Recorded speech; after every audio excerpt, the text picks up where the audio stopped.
Major League Baseball welcomes you to the following presentation of the Arizona Diamondbacks.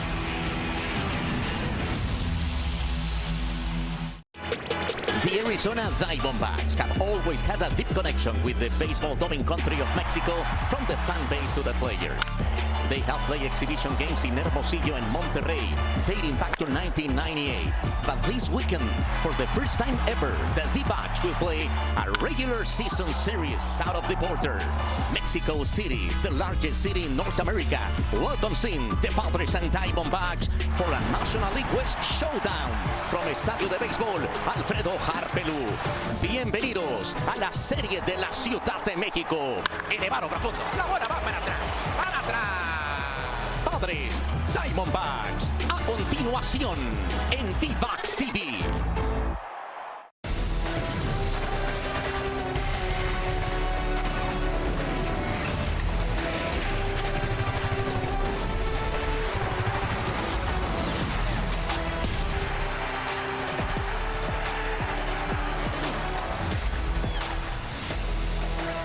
Arizona Diamondbacks baseball is brought to you by Progressive. Welcome to Mexico City.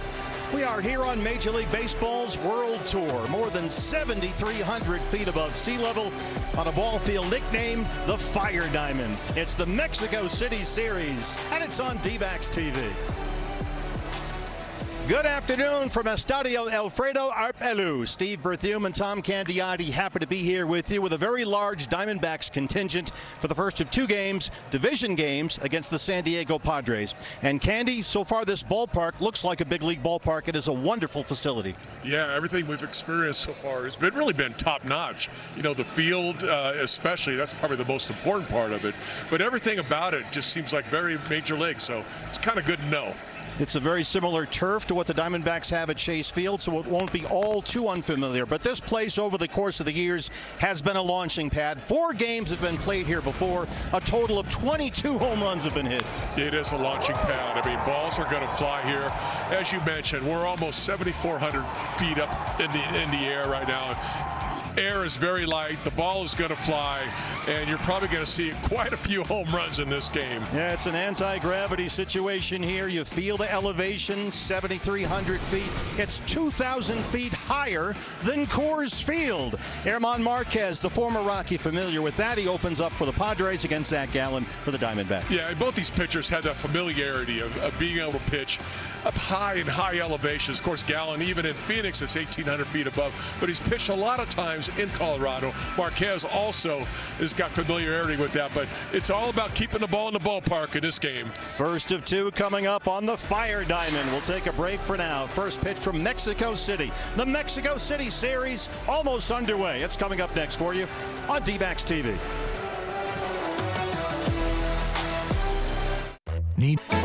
Diamondbacks baseball is brought to you by Progressive Insurance. A grand slam for your budget. Visit progressive.com. By Chaz Roberts, serving you since 42. By Talking Stick Resort, Playcation is back. Stay and play with rates as low as $129. By Trajan Wealth. Call Trajan Wealth today and get your game plan. And by Sanderson Ford. For the best play on a new vehicle, choose Sanderson Ford.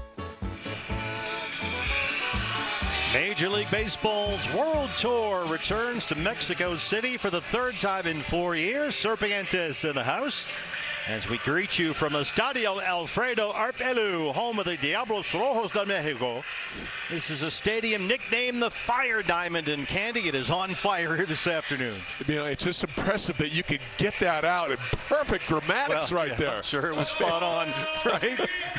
Oh, but this is really a special place right now. It's jam-packed. People are excited for the game. I mean, I'm excited for the game. This is going to be fun. It's a meeting 6 years in the making. These two clubs scheduled to play here in 2020, only to be canceled by the pandemic. And the Diamondbacks have previously played exhibition games in Mexico. They've been in Hermosillo, they've been in Monterrey, but this will be the organization's first regular season games on Mexican soil. As you get a look at the weather report, very comfortable day here. It's the Multi-Pro Roof Solutions weather report. 84 degrees, not too bad at all heat-wise. Not so bad at all. You know, the elevation's really high as we're going to hit a few times, 7,350 feet or so. So the balls are going to fly here. Air is thin. And in 4 games here, they've hit over 20 home runs over the recent seasons. Your Y-Refi starting pitcher stats for the right-hander, Zach Gallen. He's the first one up here. His previous 4 starts, he's given up only 6 earned runs. He's pitched pretty well lately. Yeah, he really has thrown the ball well. I think the big key to really focus on Zach is really going to be his curveball, the efficiency of that curveball. If he can get a lot of guys to swing and miss and chase it out of the zone, then everything else is going to fall in place. So that's a one key pitch to really watch today in this game with Gallen on the mound. San Diego is red hot. They've won 15 of their last 18 games, a stretch that included an 8-game winning streak. They have a half-game edge on the Dodgers. They are leading the National League West under their first-year manager, Craig Stammen. And here's the Padre lineup this afternoon. Yeah, look up and down this lineup. You know, it's a solid lineup, and you're starting to see Xander Bogaerts also really go out and start to hit the ball like he once did in Boston. Hasn't really done that so far in San Diego, but right now it looks like he's kind of locked in. Oh, the stadium is nearly full. It holds just over 20,000. They're still filing in as we get a look around the diamond at the D-back defense provided by CarShield. There's Alec Thomas, who has twice played for Team Mexico in the World Baseball Classic. Yeah, he's so good out in center field. I mean, when you look at a couple of the metrics, you know, whether it's defensive runs saved, he's above league average in that. Outs above average, he's above average in that also. You know, he can patrol them, and that's going to be very important in this game to be able to run some balls down. And this ballpark is something else, a relatively new facility opened in 2019 and played at Mexico City's elevation. And Jody and Webby mentioned at the pregame show, we are at 7,350 feet above sea level. And it is a home run hitter's paradise. Stu Sherwater is the plate umpire calling balls and strikes. Ramon Laureano leads it off and we're underway in Mexico City. That first fastball pops in there at 94 miles an hour. Good to see Gallen and his velocity up there about 94, 95 right now. Laureano in the leadoff spot, but leads the Padres in RBIs this year. Just another fastball, just a little bit off the plate. Really, really important now. Runs are going to be plenty, most likely, in this game. So you got to keep the ball in the ballpark, number one, but you can't afford to give walks. Laureano had a 3-hit game, drove in a couple of runs in San Diego's win at Colorado on Thursday. And how about this for the Padres, Candy, elevation-wise? They went from Coors Field to here in Mexico City. So we'll see if there's a Coors Field hangover or if it even applies here at this elevation. They're gradually acclimating themselves maybe to this elevation. At this rate, they'll be playing on the moon next week. Right. 2-2 on Laureano. Laureano's really done a great job since coming over to the Padres last year. He was a game changer acquisition-wise for them, for sure. Just missed the corner. By the way, we do not have ABS in this series. Want to point that out for those of you at home. The ballpark is not equipped with the technology, so we do not have automated balls and strikes and no challenges on some of these strike calls. Full count, 3-2. Big cut that time. Good cut fastball. Big swing by Laureano. Fouled that one off. Laureano acquired from Baltimore at the trade deadline last year, and between the Orioles and the Padres had one of the best seasons of his career. 24 homers, knocked in 76 runs. Long at bat here for Gallen.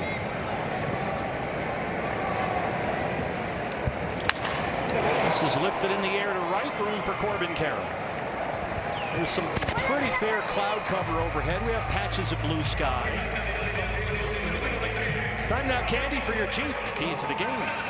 Well, as we mentioned a little bit earlier, really key is the trouble with the curveball. You got to make sure you're getting that into strike zone, number one, and then get guys to chase it out of the strike zone. And also the defense. From infield and outfield, you can't afford to give away extra outs in this environment. So be very, very key to play good defense in this game. Fernando Tatis Jr., who has yet to homer in 25 games this year. He's come to the right place. Try and fix that, off to a .250 start. I was watching his batting practice. We both were, and he was launching some balls. This place is a launching pad like perhaps none other. Yes, he went. Roberto Ortiz. The cutter's a strike, and it's 1-1. Yeah, nice pitch. He starts like over the plate, just dips right down under. He's got a little bit of tilt on his cutter, where a lot of guys really don't. It's more of a lateral break, but Zach gets his to go down a little bit on occasion. Tatis's strikeout rate to this point in the season has jumped up above 25%, which is a significant increase for him from last year. Swing and miss right there, and Gallen gets strike two, sticking with that cut fastball. That might be the slider. Sometimes the computer mixes up those two pitches. I have a feeling it's more the slider than the cutter. Yeah, that was the slider right there.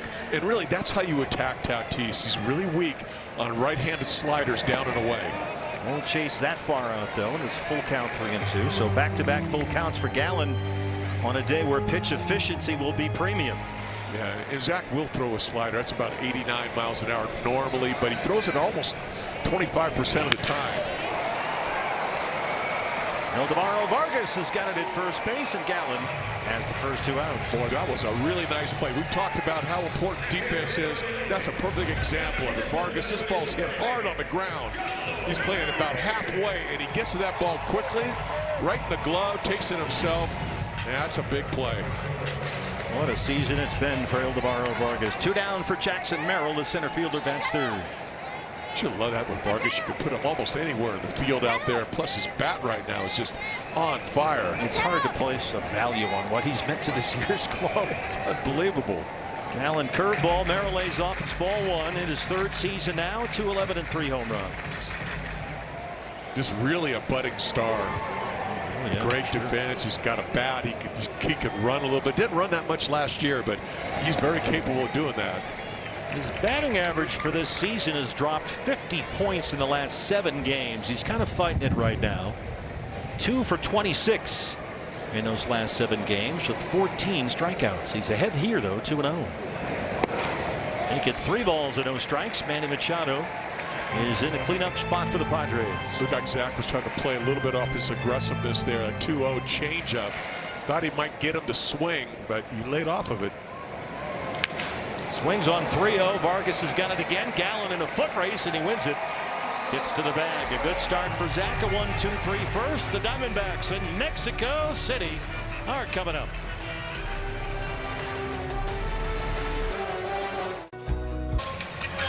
We are just underway from Estadio Alfredo Arpelu here in Mexico City. Diamondbacks and Padres and Candy. Here's the D-back starting lineup presented by Trajan Wealth. Yeah, normally we concentrate on the top 4 guys in the lineup or so, but look how long this lineup has gotten with the emergence of Vargas, Gurriel back in the lineup, Arenado hitting in the number 7 spot and really tearing it up. So this lineup is getting very, very capable of scoring a lot of runs. They're up against veteran right-hander German Marquez, now 31 years old. After a decade in Colorado, his first season in San Diego. There's the strike to Geraldo Perdomo. Marquez likes to look for ways to get his curveball into the mix, but that might be a challenge for him given the circumstances here. Yeah, it's a little tough when you have an elevation like this where the air is so thin to be able to throw a good crisp curveball. He tried it right there, threw a pretty good one. 1-2 now on Perdomo. Now Marquez this year, he has given up 5 home runs in really 18 2/3 innings pitched. So that comes out to about 2.41 home runs per 9. That's really high. And when you throw him in a situation like this, could be trouble. And Stu Sherwater rings him up. He landed the curveball there for strike 3, and a good start for German Marquez. Yeah, it really looked like Perdomo was taking that ball all the way. He really caught the outside corner on it. That was a good pitch. Remember, no ABS in this series. The ballpark does not have the technology, so there's no challenges for the pitcher, catcher, or the batter. One away now for Ketel Marte.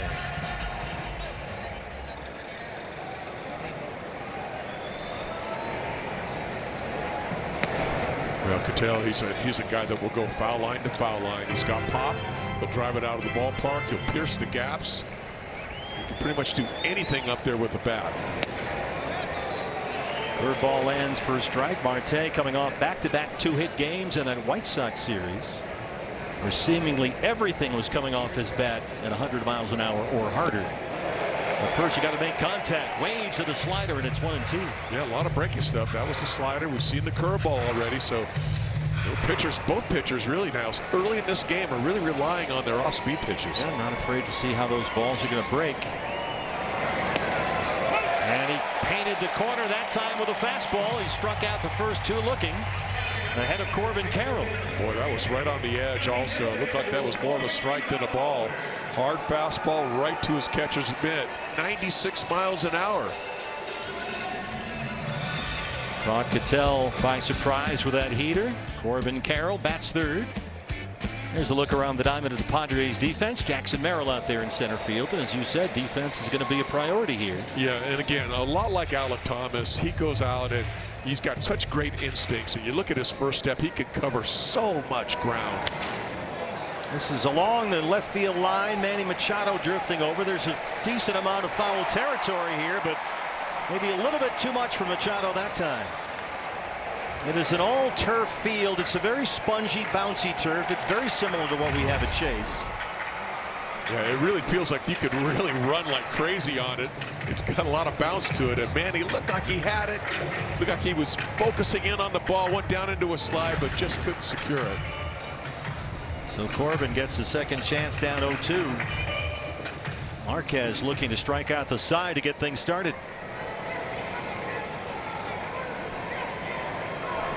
Well, let's see if Corbin can put a little damper in that, get on base, create a little havoc. He's hitting .296 with 3 homers. He leads the Diamondbacks in runs batted in.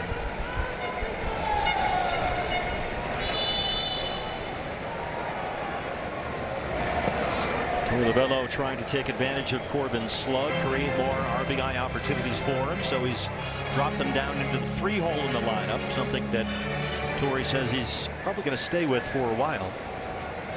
The beauty of those top 3 guys the D-backs have.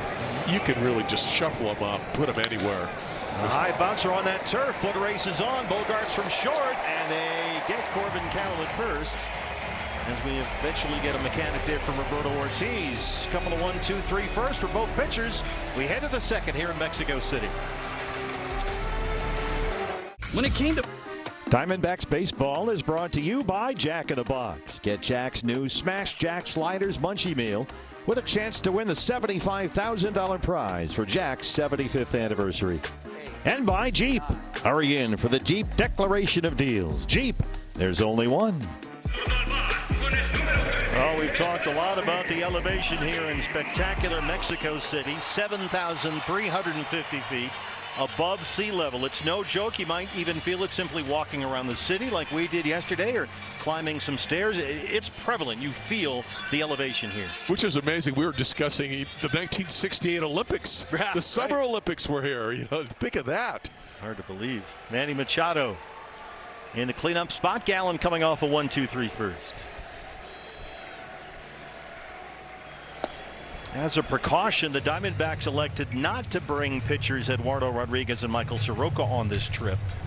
They will meet the club when we get to Milwaukee, just to eliminate any unnecessary impact on their conditioning ahead of their upcoming starts. That slider misses, and it's a ball and a strike on Machado. Just try to be very, very careful with Machado. Manny in his career 8 for 30 with a home run, a couple doubles against Gallen.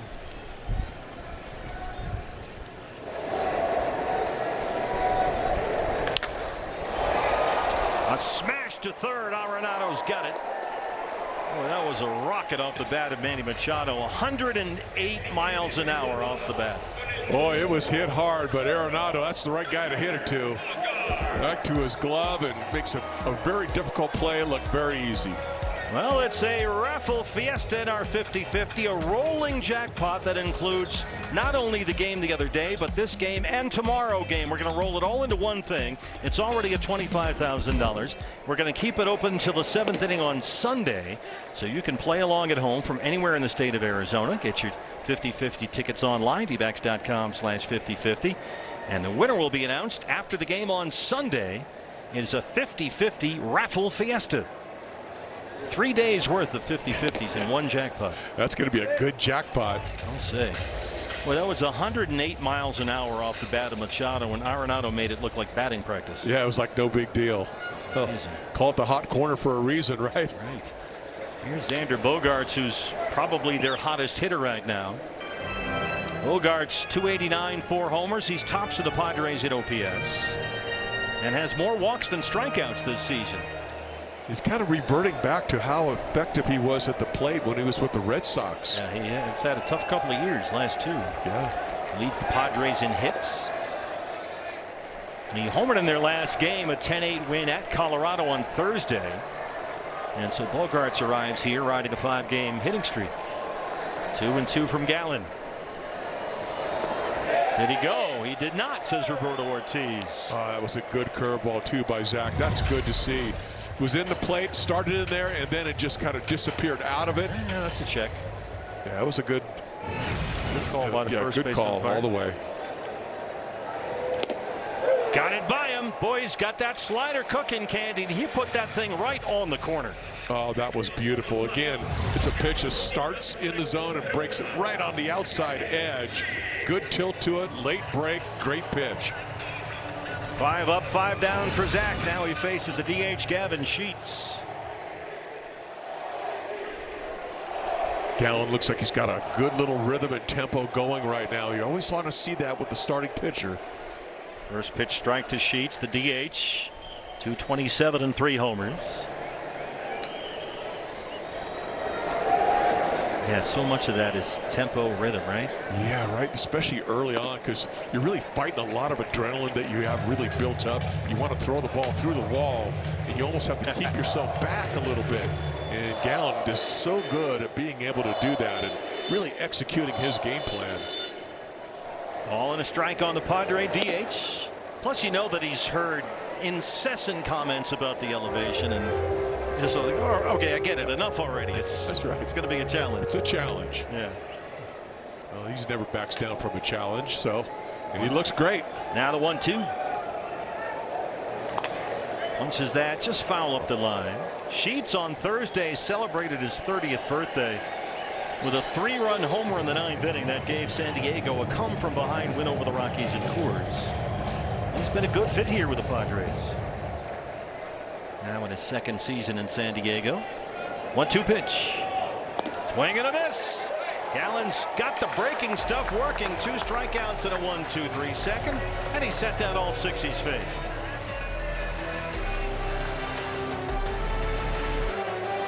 So I hammer the.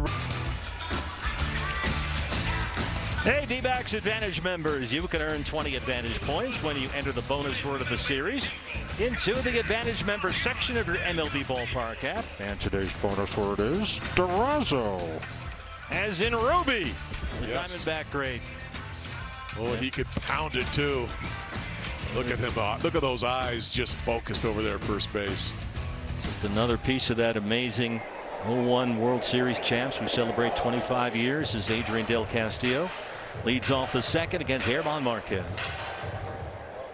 All right, time to crank this offense up. Get some guys on base, start driving them in. That one's fouled away. Speaking of Arubiel Durazo, he was greeted by Todd Walsh, I think at the airport, right? Yeah, I was part of the commission that went out and got him. We had a chance to speak to Nice. him on the. Yeah, he was on the pregame show, and I'll let you take this one here, Steve. Oh, just Jackson Merrill drifting over into left center. They retired Del Castillo. Arubiel, just one of the nicest guys you'll ever come across in Major League Baseball. So proud to be able to come to Mexico City from his home in Hermosillo to watch the Diamondbacks. He was just so thrilled about it, and also excited to be a part of the celebration of that 2001 team. He said he'll come back and talk about it whenever he is asked. And I said, so where are you sitting tonight? And he said, wherever Luis Gonzalez is. But that's good policy. Good policy. Yeah. He's such a clutch hitter, and obviously when the season starts to wind down and we start talking about the games that mattered and the hits that mattered, none bigger than Arubiel's in Turner Field in Atlanta, or this team maybe doesn't get to the World Series. So great to see him in the ballpark today. 25 years ago, as we celebrate, Gurriel grounds out to second. Cronenworth's there, and Marquez has set down 5 in a row, matching Gallen pitch for pitch. A reminder, fans, if and when the D-backs hit a home run here, you score a free jumbo jack at Jack in the Box with a purchase of a large drink. And here's the perfect guy to cue that for. It's Ildemaro Vargas, the hottest hitter on the planet right now. Leads the Diamondbacks in hits, 357. He's got 5 homers. That OPS, 1,046. He's just nailing everything. He keeps extending his own franchise record. Vargy has it safely in each of his first 18 games to begin the year. He's hit in 21 consecutive games dating back to last season, which is still the major's longest active hit streak. Gotta like this matchup for him also. Drills it to center, and he's got another base hit. The streak continues for Ildemaro Vargas. 19 for 19 to start the year. Oh, he just turned that slider right on around. Hit it right back from where it came from. Solid shot right up the middle. Boy, his consistency, Candy, throughout this streak has really been remarkable. Just love how he just sat back on that slider. Let it travel, and then just hammered it up the middle. RBI chance perhaps for Nolan Arenado, the way Nolan's been hitting the ball. 22 straight games dating back to last year. There's a strike to Arenado, 3rd on the club in RBIs. 262. His bat has come alive in the last few weeks. Yeah, and I think because of that, his confidence is really coming alive also. Looks very, very confident at the plate.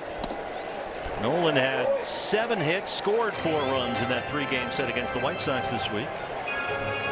And in his last 10 games, he's hitting nearly .390. Vargas at first with 2 outs. Chopped to third. Machado, it goes under the glove or off the glove and into left. Back-to-back 2-out hits for the Diamondbacks. Got it right in the right spot. Machado had to go to his left, dove for the ball, got a little bit of his glove, but not quite enough to flex it into left field. And that's a base knock. Now you got Arenado robbing Machado, and this time Machado could not rob Arenado. 2 on and 2 out for Jose Fernandez, and for a 22-year-old kid that's only played a handful of major league games, every Latin media member wanted to talk to Jose Fernandez before the game today. He did endless amounts of interviews. Very popular. Popular in Phoenix too. Yeah. Takes a big cut at that slider, and it's 0-1. Jose had a 7-game hitting streak snapped Thursday when he was a pinch hitter against Chicago. He had hit in 7 straight and 12 of 13. Getting more and more comfortable at the plate. It rolls away from Felix Fermin up the line, but everybody stays put. Vargas at second. Arenado at first. Breaking ball that time in the dirt. Fermin did a good job getting over there, keeping that ball in front of him. Diamondbacks arrive in Mexico City with a record of 14-11. How about Fernandez this year, hitting over 470 with runners in scoring position? Well, you got one out there now. Go ahead and drive him in. Now the 1-1. A little bit late on that fastball. He's popping it up there about 93 miles an hour, sometimes a little bit harder. He's also sporting a pretty good breaking ball, so he's got good stuff going right now, Marquez does. He's thrown more curveballs than fastballs this year. The curve has been much more effective than both his 4-seamer and his sinker. First season with the Padres after 10 years as a Colorado Rocky. The 1-2. They'll check on Vargas back there. Marquez lost his Padre debut. He got hit hard in a short outing against the Giants, and then rallied with wins over the Pirates and the Rockies. Last outing was in Anaheim last Saturday. 5 2/3 of 2-hit ball against the Angels. That's in the gap, and it's headed for the wall. Vargas is home. Here comes Arenado. J.R. House waves him home. Here's the throw, and he is in there. Jose Fernandez makes it 2-0 Diamondbacks. It's only appropriate. He just smashed this ball to left center field, just pierced the gap out there. Merrill couldn't get it. 2-run score. I mean, Fernandez, stay hot. That is 108 off the bat. 3 consecutive 2-out hits. That was with authority, too. Boy, it just got the meat part of the bat, and he just hammered that ball. All the way to the wall out there. Arenado able to sneak home behind Vargas. 2 RBIs for Fernandez. See if Alek Thomas can keep it going. And that rolls behind Fermin. He can't find it. Fernandez into third easily. A little slider. Didn't even look like it was that low in the zone. It just got by Fermin. Got a guy on third base now. Another RBI chance for Alek Thomas, who's twice played for Team Mexico in the World Baseball Classic, including again this spring. And he was telling us a lot of fans on the streets at the food trucks have recognized him from the WBC, and they have been very supportive. As Alek has embraced his mother's side of the family, his Mexican heritage. Well, Marquez almost threw that to the backstop. Well, that would have been a nice run to get. There's not a lot of room behind home plate for the catcher, and there's padding there, so it might bounce right back to you. Yeah, you really got to get a good secondary lead at third base to be able to score on even a wild pitch. Thomas gets it in the air. It's on its way to right field. Alek Thomas makes it 4-0. Look at the bottom of this order production. That slider inside, and he crushed it to right field. Never a doubt about that one. That's the second of the year for AT. 4 consecutive 2-out hits, and they lead it 4-0.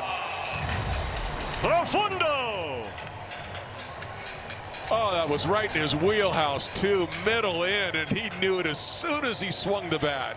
That's so great for Alek. He is something of a celebrity here, given how much he's played for Team Mexico in the World Baseball Classic, how he's embraced his mother's side of the family. He's done a lot of interviews here, and what a great start for Alek. That's a free Jumbo Jack tomorrow at Jack in the Box for you with a purchase of a large drink. Smiles everywhere in that dugout. He's got his mom and dad here. Takes great pride to represent his mom's side of the family. Mom's very proud of him for the way he's done that, he says. The hugs from mom after the WBC were just a little bit tighter. And whoa, that's got to feel so good for the whole family. Lineup card turns over now. Bottom of the order, getting it done. Here's Geraldo Perdomo in the leadoff spot. Nothing like a 2-out rally. 4 runs in. I have a feeling 4 is not going to be enough in this place. Keep it going. Terry struck out looking to lead it off. Perdomo begins this series with an active 7-game hitting streak. He has 13 hits in his last 7 games.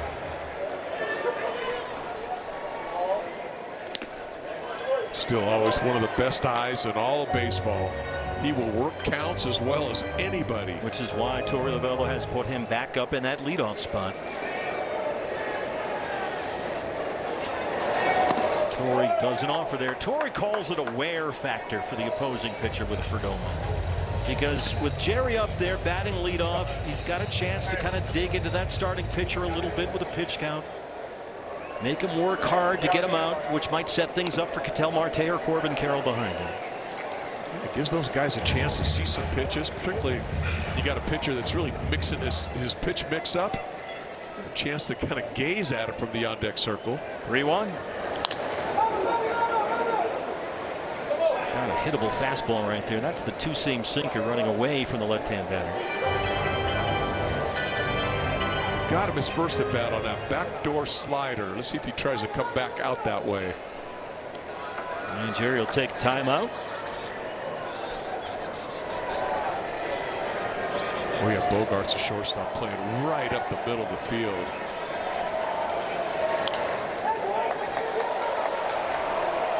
This has become a stereotypical Geraldo Perdomo at bat.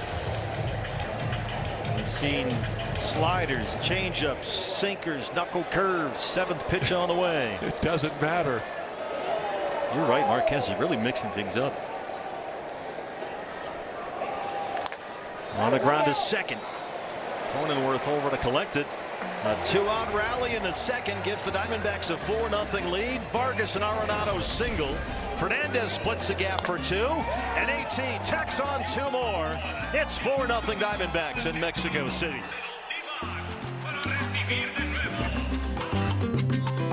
Good things. Well, a moment Alek Thomas won't soon forget. His first at bat in Mexico City is a 2-run home run.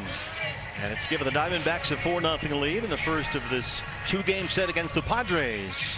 Here from Estadio Alfredo Arpoelu, Ty France, the first baseman, leads off the third against Zach Gallen, who so far, Tom Candiotti, has set down all 6 he's faced. Yeah, he's looked really, really sharp, and now you got the bottom 3 of the order. Love to have a good shutdown inning here. Gallen at 32 pitches through 2. Really relying on that slider. That's a pitch, Candy, that Zach this year is throwing it twice as often as he did last year. Yeah, throwing it a lot more, about 24% of the time. Lands one right there for a strike. I think the combination of the slider and the curveball, he throws both those about 43% of the time. That's an awful lot.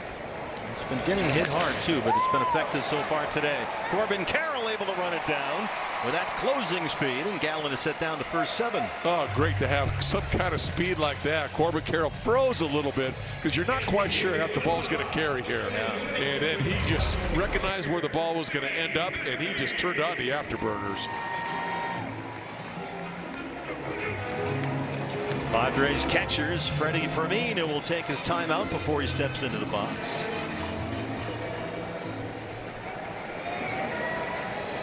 Fermin 175, a couple of RBIs in 19 games this year. Gallen goes right after him with a fastball at the belt for strike 1. Said hit it if you can. Overpowered him a little bit up in the zone. I like that velocity that Zach is really showcasing now. About 94 miles an hour, pretty consistent. Yeah, the fastball velocity has been right where it was last year. He's got a pair of strikeouts so far. I mean, that's one thing I think we're watching, to see the swings and misses. That's the thing that's been missing from Zach's resume this year. The strikeouts, they've not been there. Through his first 5 starts, Zach has recorded more than 3 strikeouts in a game, only once.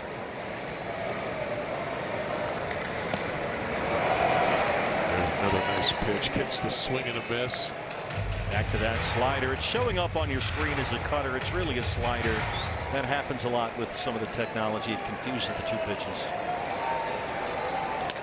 That got Gallen. Fermin will reach. We'll check on Zach. Oh, a hard hit line drive too. That comes out 92 miles an hour. Looked like about 102.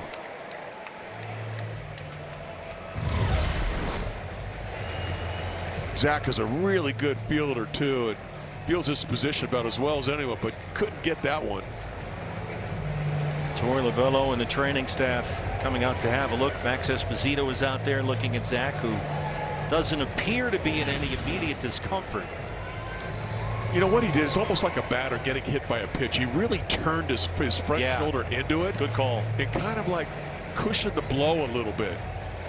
You don't, Candy, the way he had been locked in, you talked a minute ago in the previous half inning about tempo and pace and rhythm. He was very much in the sweet spot. And even if he is okay, and it certainly looks like he's okay, you don't want that disrupted. No, not at all. I mean, that's what a pitcher strives to do, at least your starting pitcher. Try to get that good rhythm and tempo so everything comes out of your hand feeling good. And he was in that spot. He said, he had 7 up, 7 down. 92 miles an hour. Looked like it got him somewhere around the right shoulder, maybe? Or just above the elbow, perhaps? Yeah, kind of a glancing blow, luckily. There's Max Esposito, the athletic trainer, keeping a close eye. Stu Sherwater is the plate umpire there in your picture. And Zach's going to take as many warm-up tosses here as they'll let him.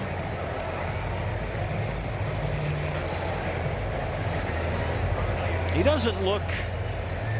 Here comes the eye test for Torey Lovullo. Yeah. He's going to tell him right now, look, this season is much more important than this game. As important as this game is, you got to be honest with me. What's happening? There's also a little scare factor too. When you get a line drive coming right back at you, very, very difficult. Just gives you the shakes for a while. Yeah, I bet it does. And Torrey and Max will head back to the dugout. Looks like Gallen is good to continue, fortunately. Well, I'd love to see him just, be able to maybe get a ground ball right here, get out of this inning, get a double play, get back in and give yourself a little breather. You've got the number 9 hitter coming up. It's Jake Cronenworth. That's a base hit for Freddie Fermin, the first hit for the Padres. And here's Cronenworth, the second baseman. This is not an easy matchup for Zach, at least historically. 9 for 29 with a home run, 3 doubles also. And Cronenworth's bat has kind of fallen off the last couple of years. This season he's batting .167 and has only 3 extra base hits and 4 RBIs all year.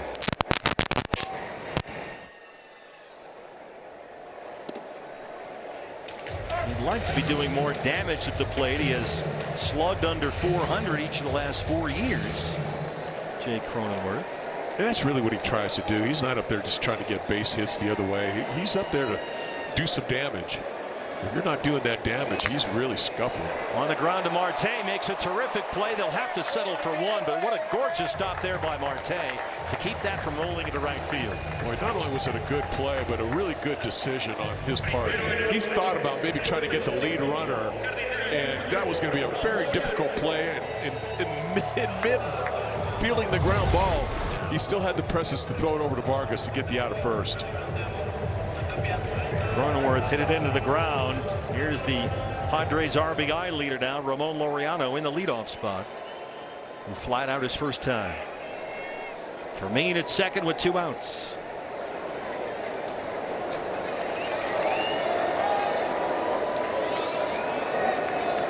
Zach really kind of taking his time right now.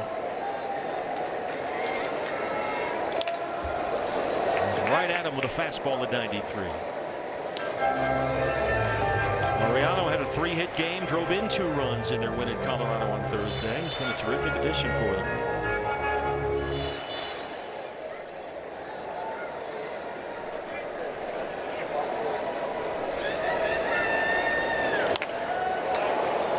Gallen ahead, 2 fastballs, Candy. He's up 0-2.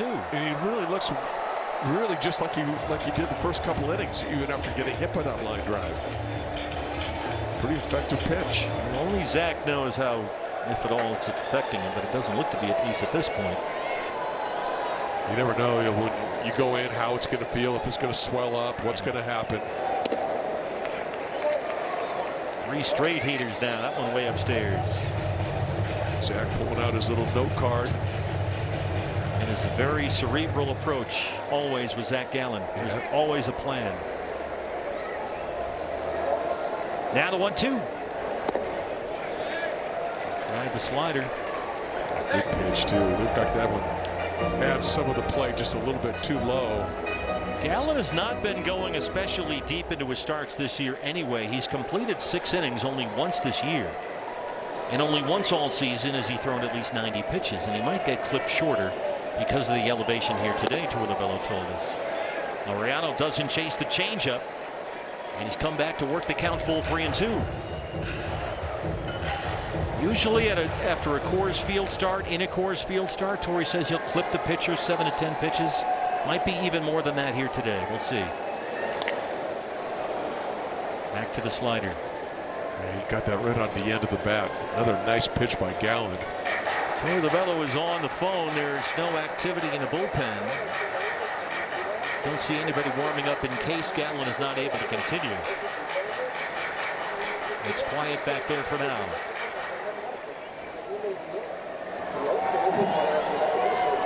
Three and 2 on Ramon Laureano. Got him. Back to that fastball. Gallen gets his 3rd strikeout and strands Fermin. But is Zach Gallen okay? We'll find out what we can. It's 4-0 Diamondbacks.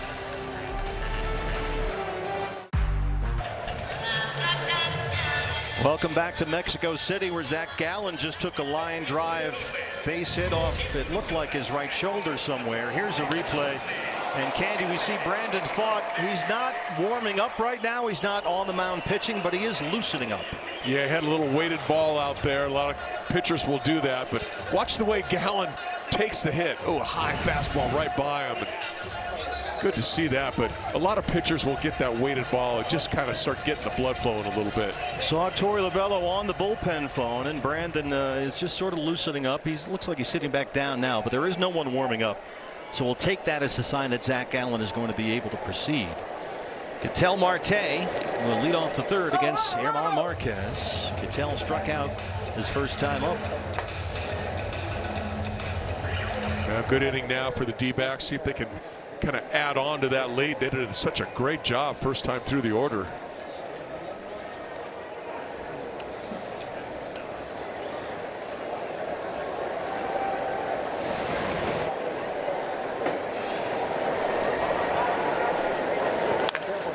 Hard to second, snagged by Cronenworth as we check in downstairs with Todd Walsh. Todd.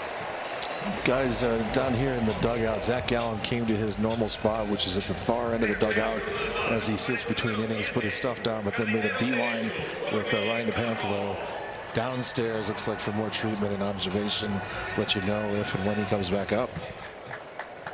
And we can tell you that Brandon Pfaadt is now on the mound in the bullpen warming up. So, Candy, I don't like either of those signs. Yeah, I'm with you on that. You know, it's one thing just when you're throwing the weighted ball. It's another thing when you actually get on the mound or you're throwing a ball. Here's a look inside the Sanderson Ford bullpen as Brandon starts to loosen up. And Corbin Carroll is plunked by the pitch.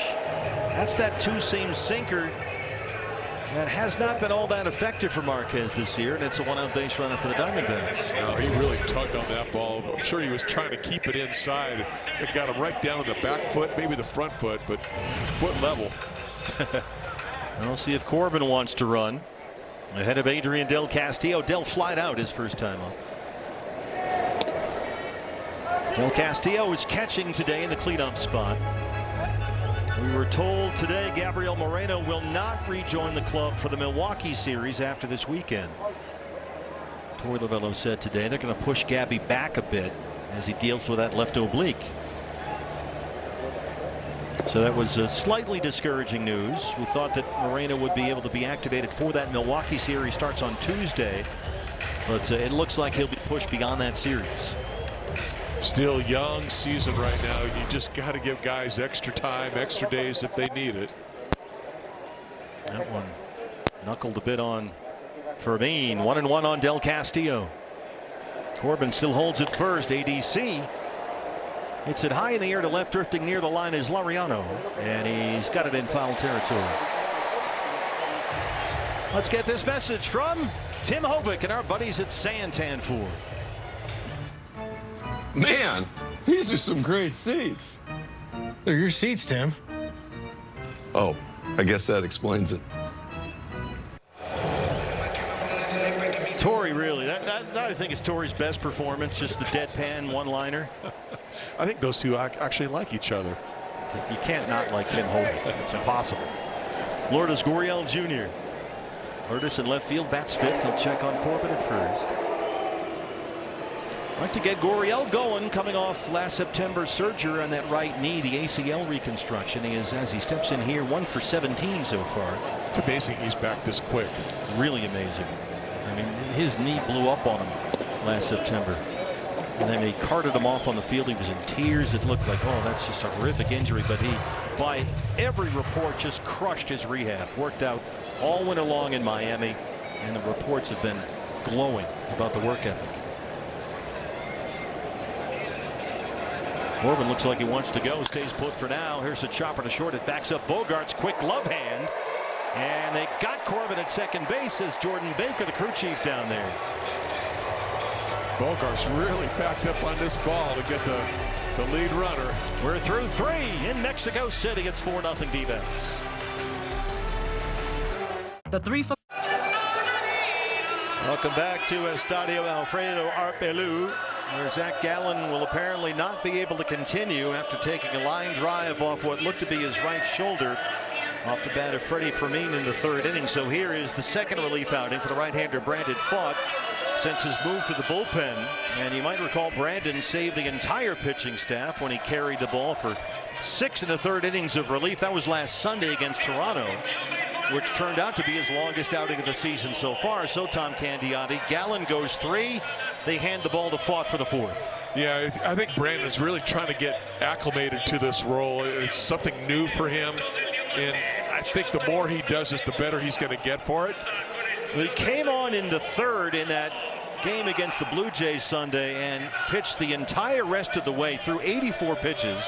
And he was really, really good. Allowed just 1 run, 4 hits, went 6 1/3. And Torrey was the first one to point out that, look, Brandon Fott was able to throw 84 pitches, protected the entire bullpen. That was fantastic. And you know that if he gets it going here like Gallen had it going, he can give you plenty of length and carry you deep into the late part of this ball game. Well, it's just a huge advantage for a manager to have a pitcher that can give you multiple innings like that, and not just 2 innings, but he, like you said, he's stretched out still because he's getting enough work, and so you can get him.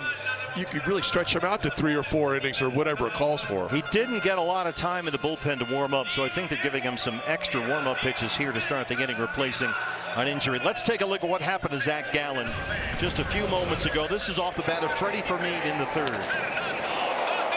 So it's right there, right at him. But I mean, he really did a great job, really protecting himself with that right shoulder, just kind of spinning off that ball and kind of cushioning the blow. But still, you get hit by a ball 90+ miles an hour right on the shoulder. Came back and got the ground ball from Cronenworth, struck out Laureano, but Gallen is done for the day.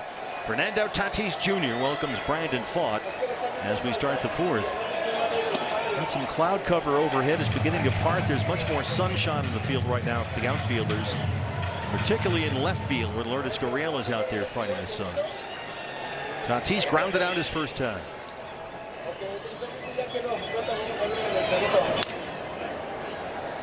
Another nice pitch, like a cutter on the outside part of the plate, 91 miles an hour. And that's how you keep pitching Tatis until he goes out there and proves that he can get to that ball. You keep staying away with the breaking stuff.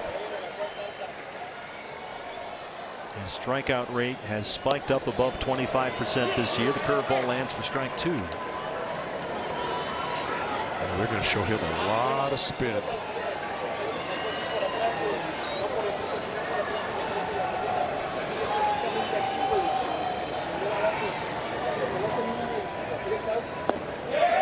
Yeah, he did. Brandon Fott, what a start. Comes in to start the 4th and strikes out Fernando Tatis Jr. I mean, it's a great matchup the way Tatis is swinging the bat right now, and Fott with that good breaking stuff that he has right on the outside corner. No contest.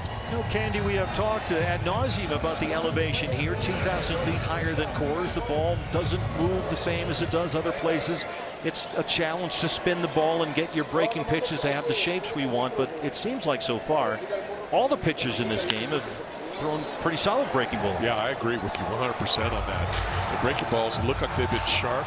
Of course, a lot of them really have been the cutter and the slider. Those seem to work a lot better than maybe the loopy curveball. 0-1 on Jackson Merrill. Padres center fielder in the 3 spot.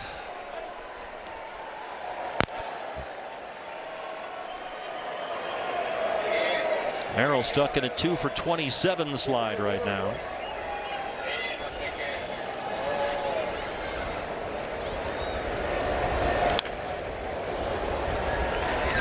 Well, let's wait for some news on the condition of Zach Gallen and pass that along to you once we get it. As we mentioned a moment ago and Todd told us, they're taking a look at Zach right now in the clubhouse. I think the good news with that, he was able to finish the inning out, because even though that ball struck him on the right arm, got to be really careful with the pitcher. Boy, Brandon Fott has come in and dialed up 2 strikeouts. He got Tatis and Merrill. Beautiful curveball. This is the one. This is your A curveball. Starts right over the middle of the plate and then falls right out of the zone. It doesn't get any better than that.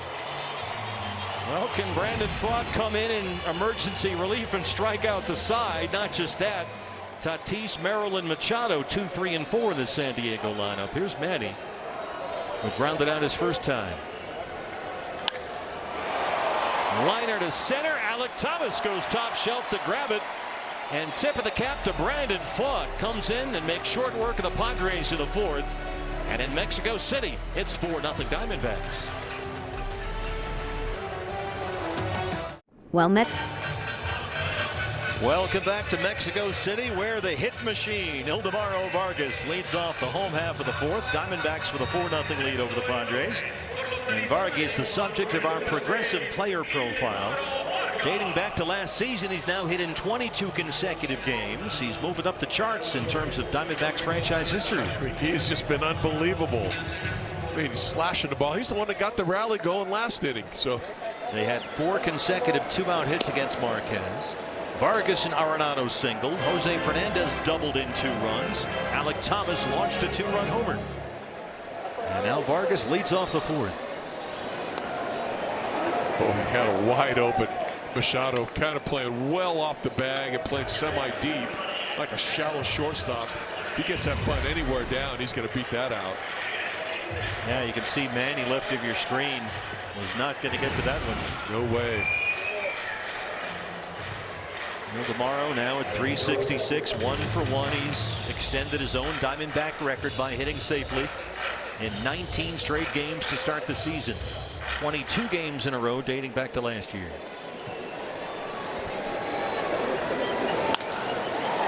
Chops this one out to left. Fighting the sun is Laureano, but he's there.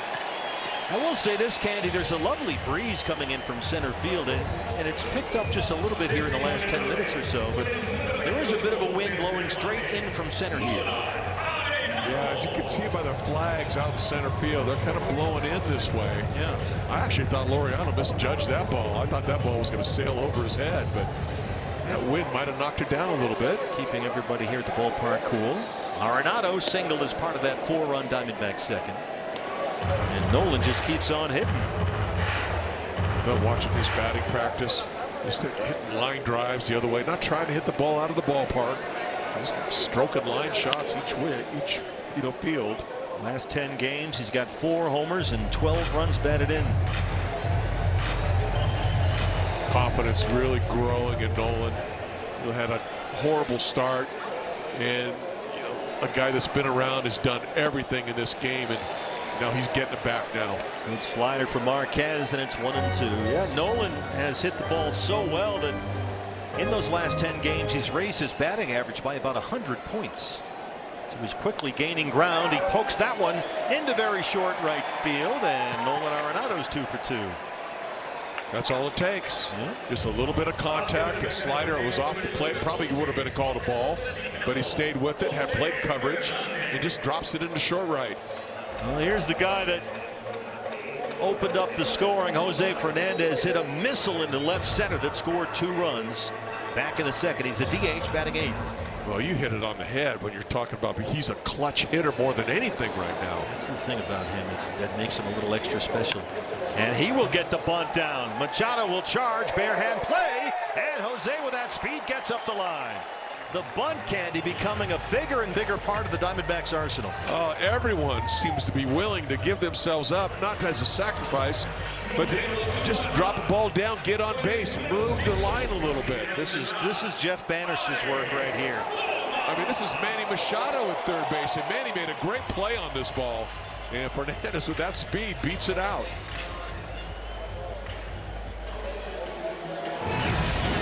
The bottom of the order production, it's so huge.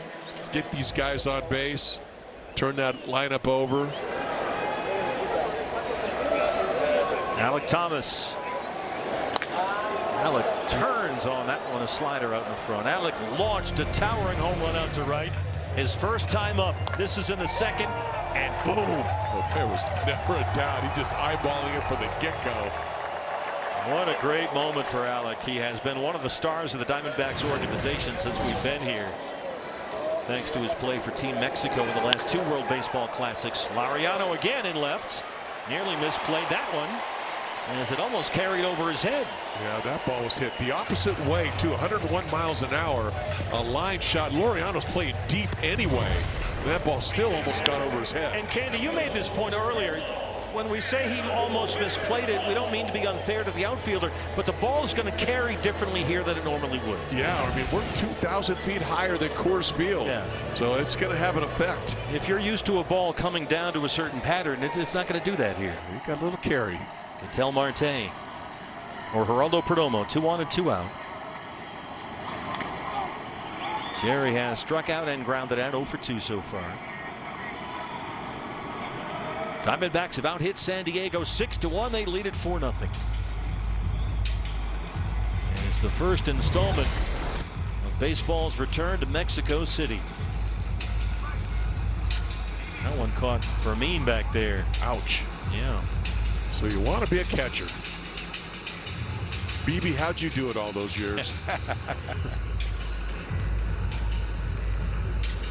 Said the guy who used to toss knuckleballs up there to make their lives even more miserable. A lot of dinners I had to buy my catchers. So it's an 0-1 count on Perdomo. Arenado's at second. Fernandez with that good speed at first. 2 outs in the 4th.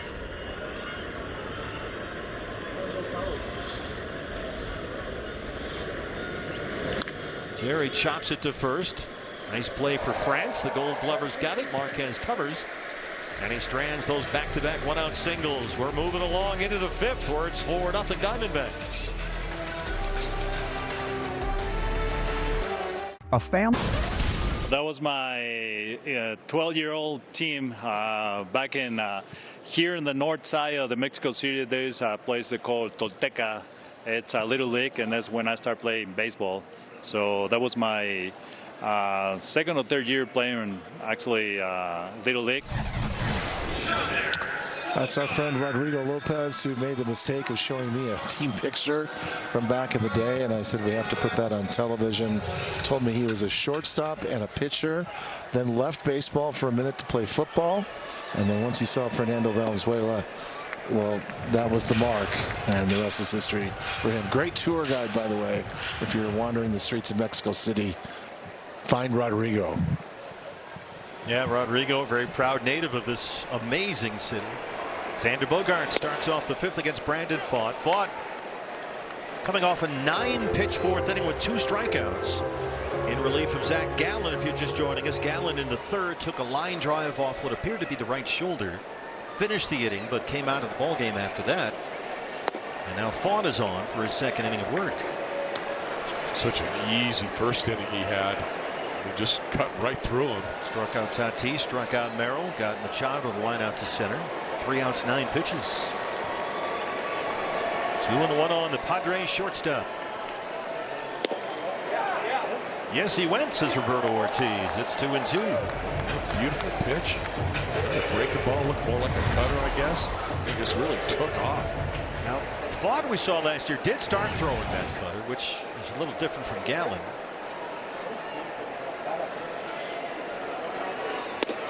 And Brandon Pfaadt has faced 4 Padres, and he struck out 3 of them. Another beautiful pitch, the curveball this time.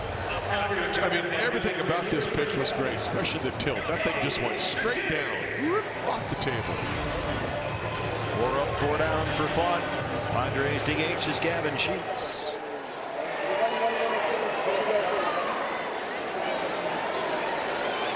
What a weapon Pfaadt has been, man. You can come out of the bullpen like that and just pound the strike zone like he's doing. This Padre team, they don't have a good look at him. I mean, just the performance he turned in last weekend against Toronto. To go 6 1/3 and just take the ball and stay in there the whole rest of the way. Get the whole bullpen the night off on a day when your starter was knocked out almost immediately. That was the Ryan Nelson start where Nelly did not survive that first inning. He gets the ball here tomorrow. Boy, Brandon Pfaadt, that curveball, Candy, is dancing up there at this elevation. Who cares about elevation? We got spin. It's been outstanding. The shape of the pitch is just gorgeous. 1-2 on Gavin Sheets. Marte backhands to the edge of the outfield grass. And Pfaadt has retired all 5 he's faced. Yeah. Throw strikes, get outs. That's Brandon Pfaadt right now. Ball's hit hard. Marte just going a little to his right, backhands it, makes an easy play. Ty France, the first baseman. At 7th, he lined out his first time up.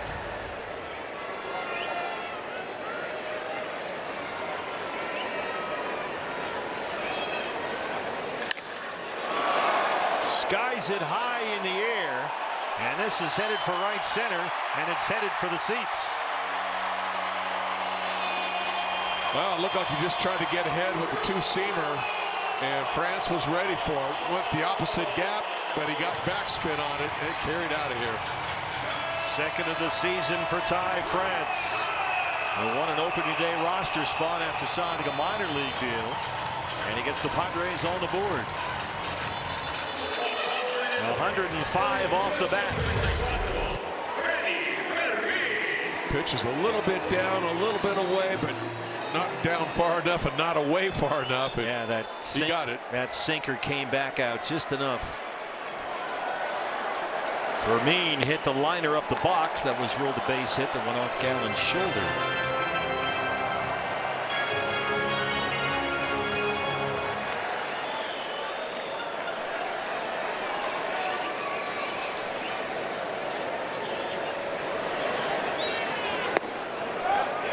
Not that time, Roberto Ortiz.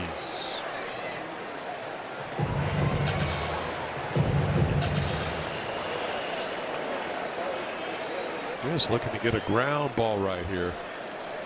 Just get out of this inning. By the way, we are now told by the Diamondbacks that Zach Gallen had to exit the game today with a right shoulder contusion. It is a right shoulder contusion for Zach Gallen.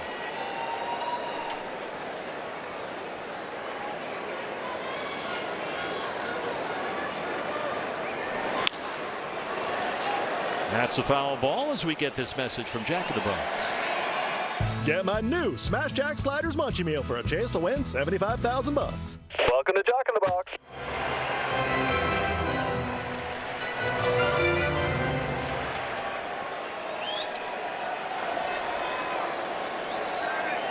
Tried that little comeback sinker to catch the corner on France, but it just came back a little bit too much for Brandon. A little too much of the plate. That's all. Just trying to put Fermin away here with 2 strikes. And does. Beautiful slider from Fought. France gets the Padres on the board. We're midway through in a 4-1 Diamondback lead. The D-Backs Baseball Network is presented by Progressive.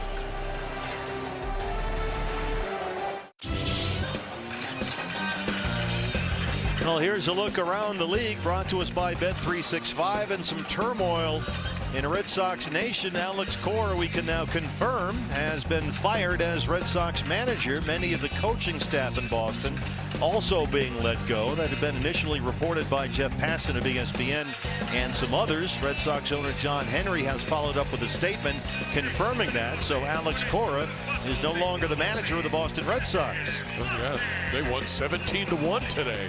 How about that? Ramon Vasquez, bench coach.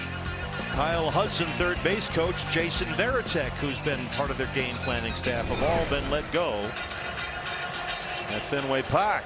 Here it's Estadio. Here's Ketel Marte. All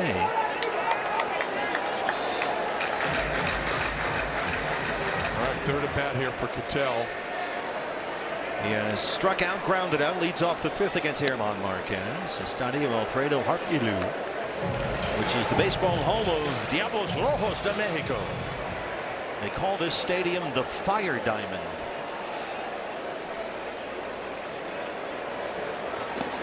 And you can't see now because there's 20,000 people here, but when the bleachers are empty, there's a pattern of painting on the seats out there that makes it look like flames. And the overhang here, which we are under right now, kind of goes out over home plate, is designed to look like an M for Mexico. Yeah. And Ketel staying patient, a leadoff walk, first walk issued in the ball game by either side. Nice at bat by Ketel. He wasn't going to go out of the zone and chase anything. Best way to start this inning. Trying to get that run back. Here's Corbin, who has grounded out and been hit by a pitch.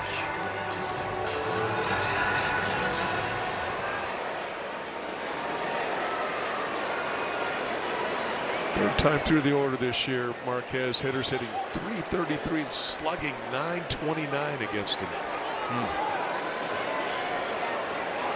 The only damage they've done against him came with those 4 consecutive hits in the second. Corbin Carroll is such a critical part of this offense. When Corbin hits, they usually win. All 3 of Corbin's homers and all but 1 of his RBIs have come in Diamondback victories. In Diamondback losses this year, he's 4 for 37. So they are a little too Corbin reliant, at least at this point. That's a short fly ball behind second, and in comes Tatis from right. That's the first out in the home half of the 5th. Little curveball going down and in. Corbin just a little underneath it. Not a bad pitch to hit. Del Castillo. Del bats clean up. He's catching. He's flied out twice so far, and has been a big bat in this lineup. 262. He's got 10 RBIs in 11 games this year. He's been a run producer. He drove in their only run with that 2-out RBI double Thursday in the finale against the White Sox. In fact, Dell has driven in runs in 7 of the 11 games in which he's appeared this year. This is a bouncer. Cronenworth goes to second, and they try to turn 2, but Del Castillo safe at first. Slow developing play right there, a little too slow for the Padre infield. And there's 2 outs. Always when the catcher is hitting, you know, he doesn't not the most quickest guy out there, and they thought that they might be able to turn 2 on it, but Del Castillo running hard, he beats it out. Well, Torey Lovullo says when Lourdes Gurriel Jr. is in the lineup, the Diamondbacks are just different. He really lengthens things, he tried to say. But they're waiting for Gurriel's bat to fire, and it's still in a bit of a slumber. Bogarts drifts out behind shortstop, and it's a 1 pitch out there for Marquez. 6th inning coming up from Mexico City. It's 4-1 Diamondbacks.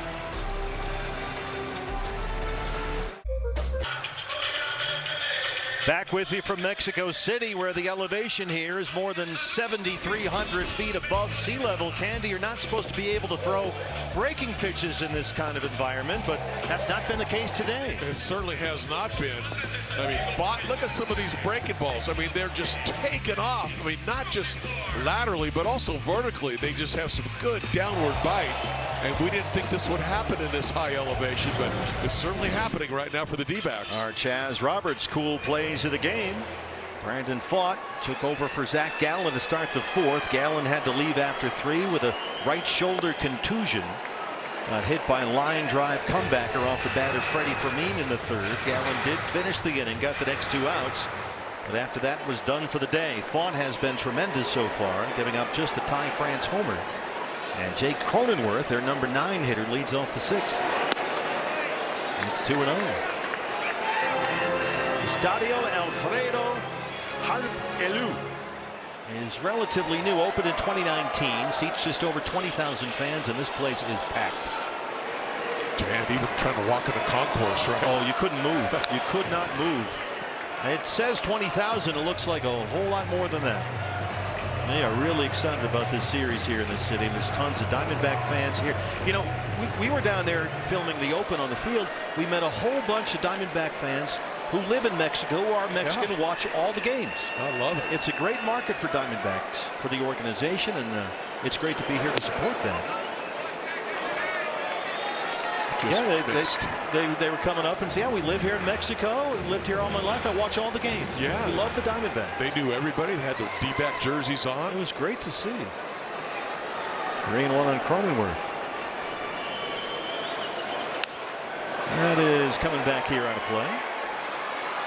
The way Cronenworth is swinging the bat right now, I think you just have to keep challenging him.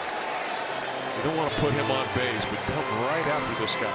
He has not had a good start to the year offensively, coming in batting under 170. Grounded out his first time up tonight. He's hitting 9th. And there's Craig Stammen, the former Padre relief pitcher, now in his first season as their manager. Bench coach Jeff Bannister on the other side. 3-2 now on the way from Brandon Pfaadt.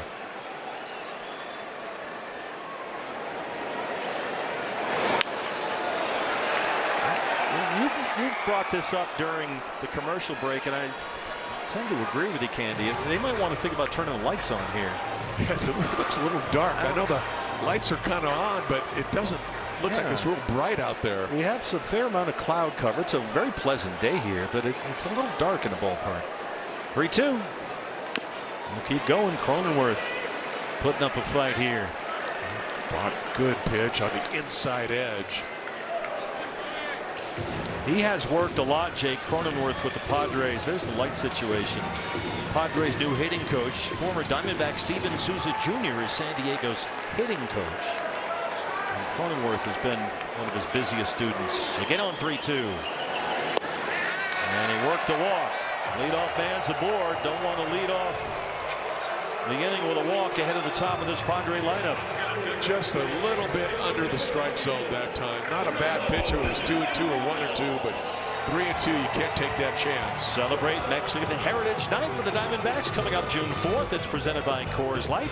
Purchase a special event ticket package and get a ticket to the game against the Dodgers and this Mexican-inspired Diamondback jersey, one-of-a-kind item. dbacks.com/Mex, the place to go online and get your tickets. Well, the best thing you can do after a leadoff walk is you got to come back and get the next guy out. Starts off with a good cutter, gets a swing and a miss. Cronenworth earned that base on balls. Fouled off a bunch of pitches. That was an 8-pitch at bat by Cronenworth, and now it's right away 0-2 on Laureano, who is 0 for 2 as the Padres leadoff hitter. Got him right where he wants him now. Has him 0-2. He can expand the strike zone, especially with that breaking ball that he's throwing right now. Give him a chance to swing and miss.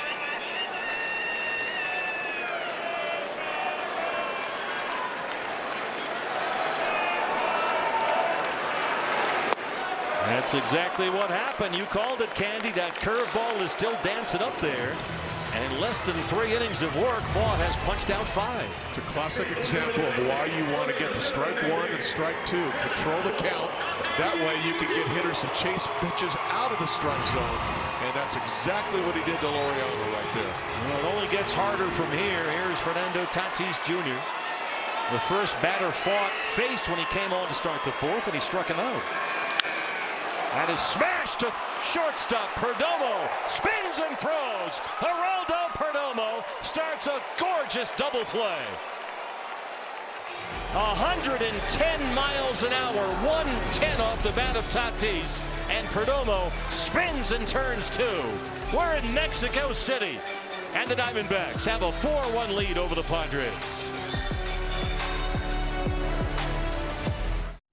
This copyrighted telecast is presented by authority of the Arizona Diamondbacks and may not be reproduced or retransmitted in any form. And the accounts and descriptions of this game may not be disseminated without the express written consent of the Arizona Diamondbacks. And Diamondback Nation has arrived here in Mexico City, leading the Padres 4-1 as Ildemaro Vargas starts off the 6th against veteran Germán Marquez. Vargas already has his hit. He singled and scored. That opened up a 2-out rally in the 2nd inning. 4 consecutive reached, all with 2 outs. Vargas and Arenado singled. Fernandez drilled a 2-run double into the gap, and Alec Thomas hit a towering 2-run home run. Padres have countered with a Ty France solo shot in the 5th. San Diego only 2 hits, and they trail Arizona 4-1. Yeah, there's only been 1 inning the D-backs have scored. This kind of time to put up another crooked number. There's a strike with a 2-seamer, and it's 1-2 on Ildemaro Vargas. Boy, what a double play that was by Geraldo Perdomo. 110 miles an hour off the bat. And Fernando Tatis Jr. just crushed it. Just turned it like it was nothing. That's something that the Padres are starting to get a little concerned about with Tatis. He is hitting the ball as hard as he ever has, but everything, it seems like, has been on the ground. And I thought we saw a perfect example of that right there.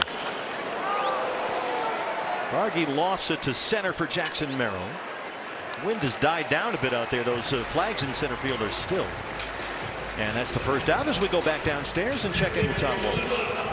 Thanks, Steve. You mentioned the Diamondbacks fans here in attendance as part of the Diamondbacks official traveling party. Just under 200 folks, and got to tip our caps to Roger Riley. It was like moving a small army, but obviously the players could bring members of their families. Spouses were allowed for some of the executives, and It looked a lot like that playoff journey of a couple of years ago with the community breakfast that was available. And as Roger told me today, the key for him was to make sure that this happened at the beginning of the road trip and not at the back end. So instead of going to Chicago, Milwaukee, then coming here, it's the other way around. And it seems like that's the right call, just seeing how busy everybody has been and what it took to get everything together here to play a ball game. And that's Todd, as Jose Fernandez steps in. That's one of the wonderful things about this experience, Candy, is that everyone who works so hard behind the scenes in the organization and their families is able to come here and enjoy it all together. There's so much work that, unless you're really around it, that goes into having a series like this. And everybody can be here and take part. There's a quick inning for Marquez. A 1-2-3-6. In the 7th, it's 4-1 Diamondbacks. Diamondback baseball is presented by Y-Refi. I was not a big fan of the radio business, the TV business. I was a big fan of baseball. It has been a great journey after close to 40 years broadcasting games. Elevado profundo conecta hacia jardín central. Allá va Alec Thomas por la pelota. Va por ella y se quedó con la pelota. ¡Qué bonita jugada! Well, we invite you to check out the latest episode of My Game Day featuring the Hall of Famer and our tremendous friend and companion and colleague Oscar Soria, the Spanish language voice of Diamondback baseball, working the game right now with Rodrigo Lopez, the Mexico City native. You can watch that episode of My Game Day featuring Oscar on dbacks.tv. And boy, you will not find a finer gentleman in any business anywhere than Oscar Soria. Nope, he's a legend. Well, Brandon Pfaadt working his way toward legendary status, Candy, as he faces Jackson Merrill to start the 7th. Pfaadt has worked 3 innings in relief of Zach Gallen, 36 pitches, 26 strikes. He's punched out 5. He's only allowed to tie France Homer. Padres still have just 2 hits. Yeah, I tell you, that was a big play by Perdomo to end last inning. That could have been a lot different. Foul at first. It's 1-2. And the Padres center fielder. That gets Pfaadt out of that jam, and now you get the start of the inning off. 110 miles an hour on that ground ball off the bat of Tatis.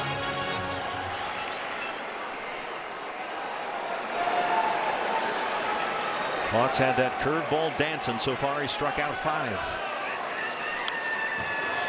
Came in there with a fastball that time. Not a bad pitch either. Thinking he's probably looking for a curveball. It comes up and in. Good hard fastball. I mean, right to the right spot. Now probably come right back with that curveball down and maybe even a little away.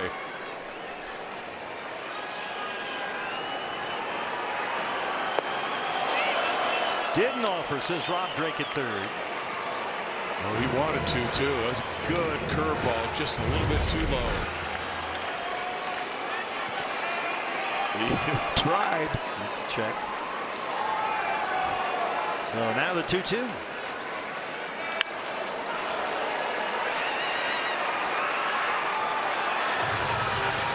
They're just waiting for Merrill's bat to come around. He's only hitting .206 this year. Now some of these big Padre bats, for Tatis is not homered. Merrill's hitting .211. Machado's hitting a .195. Yet they've won 15 of their last 18 games. And Merrill really giving Pfaadt a hard time here with 2 strikes. Yeah, you would chase that one out of the strike zone just to spoil it.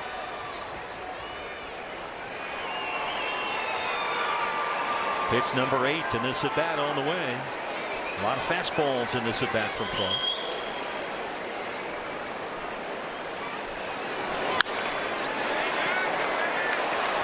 Another one. Maybe cutter that time up in the zone. Yep. 9th pitch on the way. Fortunately, Brandon to this point has been very efficient. Good fastball velocity too. 93 to 95. Another 2-2. One offer, trying to cutter again. Thought he might chase it that time, but again, just a little bit too low. That's the time you need that one that starts in the strike zone and breaks out of the strike zone. Brandon working his way through this lineup for the 2nd time as we start the 7th. Lost that one completely. The curveball spins away, and boy, Tip of the cap to Jackson Merrill there. A 10-pitch at bat results in a leadoff walk. Yeah, he really battled him right there. When I see a pitcher throw a curveball that far out of his zone, either two things happen. Either he just lost the feel of the pitch, or he wasn't convicted in throwing it in that count. He just left it out there. Well, he walked Cronenworth to lead off the 6th. That got erased on a double play. And now he's walked Merrill to start the 7th ahead of Manny Machado. Manny 0 for 2. You get Manny hit the ball on the ground, be a good double play candidate.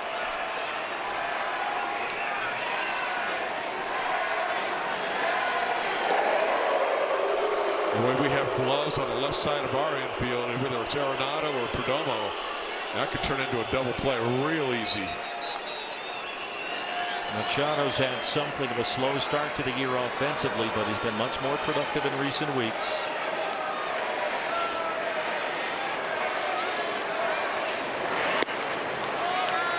All 11 of Machado's RBIs this year have come in his last 16 games. He's picked up the pace. Conference time on the mound now, as suddenly Brandon Pfaadt is having trouble throwing strikes. Yeah, this is a good break for him right there. You fall behind Machado 2-0 after you just walk Merrill to start the inning off. This is a good little timeout and a reset.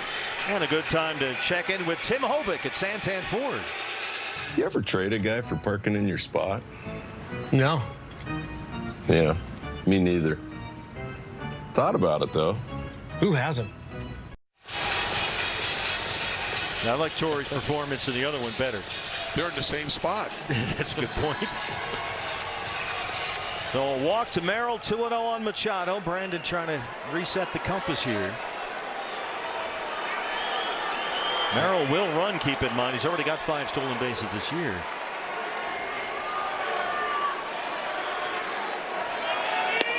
And lands the fastball for a strike. I was going to say, there comes a time where you just have to challenge a guy, even though it's Manny Machado up there. Can't afford to keep nitpicking. Got to get yourself back in the count. Keeping an eye on Merrill, 5 for 5 in his stolen base attempts. Holds for the moment. Manny dunks it into right field. Merrill will stop at second as Corbin pounces on that one and gets it back in quickly. Well, that's just good hitting by a professional hitter that time. He takes that ball off the plate away, goes with the pitch. Doesn't hit it that hard, but he bloops it into right field for a base knock. And we'll start to get some activity in the Diamondback bullpen. As the Padres get the tying run to the plate, Brian Kaplan, the pitching coach, is headed out to the mound. Yeah, this is the second time through the order for Pfaadt. Taylor Clark, the right-hander. Clark getting up, getting ready.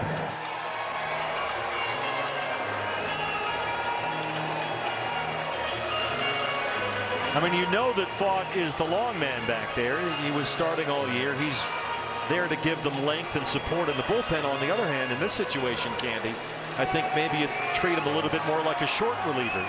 Yeah, I mean, he's already given you 3 innings. Yeah. He's into his 4th inning right now, so you know that leash has got to be kind of short right now when you got other relievers up there ready to go.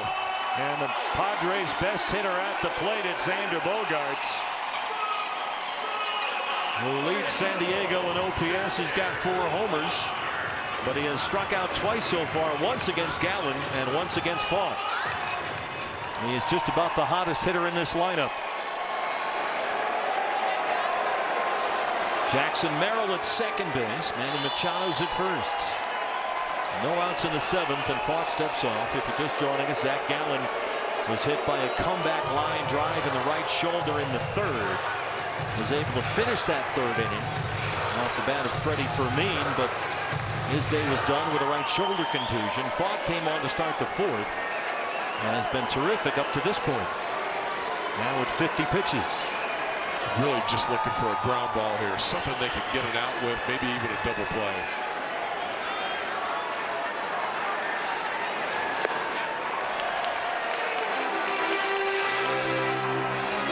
Kind of have a sense that Padre hitters are being much more selective and a lot more patient with Pfaadt right now. Bogaerts is among their most patient hitters. He came into the game with more walks than strikeouts this year, but has punched out twice. Merrill at second, Machado at first. Fastball is there, and it's 1-1. No ABS challenges in this series, by the way. The ballpark is not able to handle the technology, so we have no ball strike challenges in this 2-game set. And it's 1-1 on the Padres shortstop. Fouled away. Big pitch. Got yourself ahead in the count now, 1-2. Said Bogaerts has already struck out twice this game. You got a chance to put him away again. Started him off with that slider that he spit on, but then 2 fastballs for 2 strikes. Probably going to come back with that slider. Something with spin outside and down. Looking for Chase. A little too far out there. Did indeed come back with a slider. Nice job by Del Castillo, just keeping that ball right there, keeping that double play in order.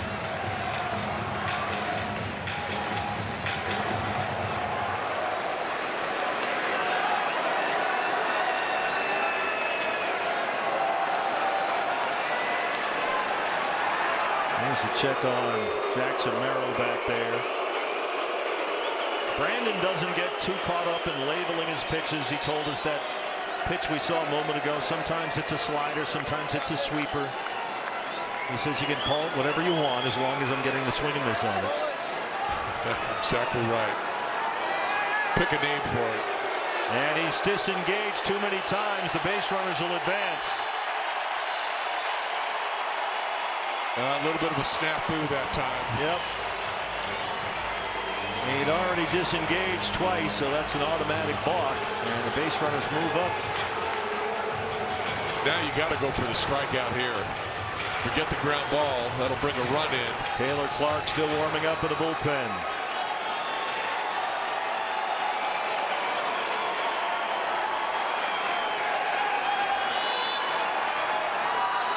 What you're trying to avoid in this situation, Candy, is the thing that plagued Brandon when he was in the rotation, and that was the big inning. The big inning. And this has all the makings of one of those right here. And those usually start off with leadoff walks.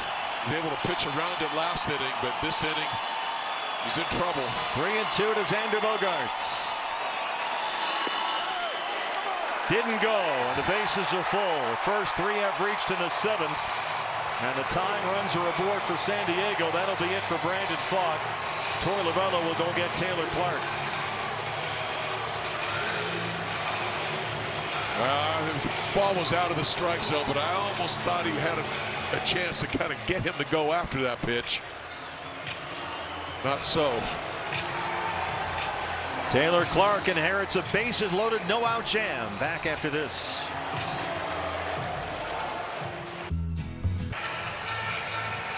San Diego smelling blood in the water, and they've thrown Taylor Clark to the Sharks here. A dozen appearances for Taylor, who worked back-to-back games in that White Sox series this week. He has been outstanding. In 12 appearances, he's given up runs against him only twice, and he's not walked a batter all season. Very reliable arm that Torey has a lot of trust in. Come in there, #1, throw strikes. Gavin Sheets is the DH. Base hit by Vargas. Merrill scores. They will wave Machado. Throw is cut off, and it's a 1-run game. Well, Sheets wasn't waiting around either. Take that first pitch fastball and just shot it to right field. 2-run score.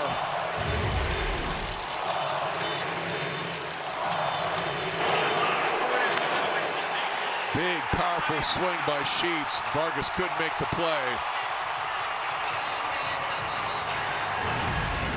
Still no outs in the inning. First 4 have reached for the Padres. The batter is Ty France, who homered in the 5th.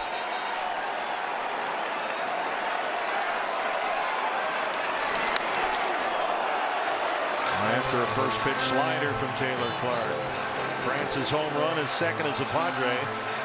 Came with 2 outs in the 5th against Pfaadt. It was just the Padres' second hit of the ball game. They've tacked on 2 more in this inning. Got to get it out here.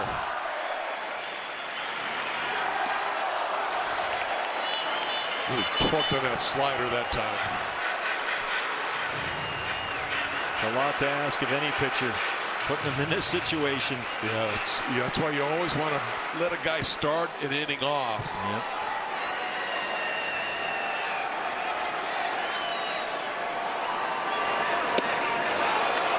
Didn't offer, says Roberto Ortiz. On that slider, it's ball 2. Couple very, very close calls.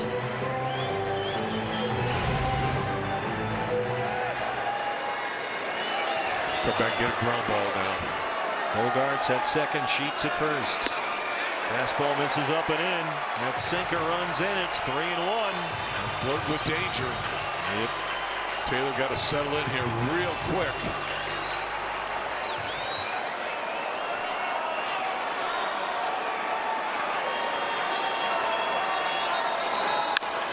Bouncer to shortstop. Perdomo kicks it, and they won't get anything.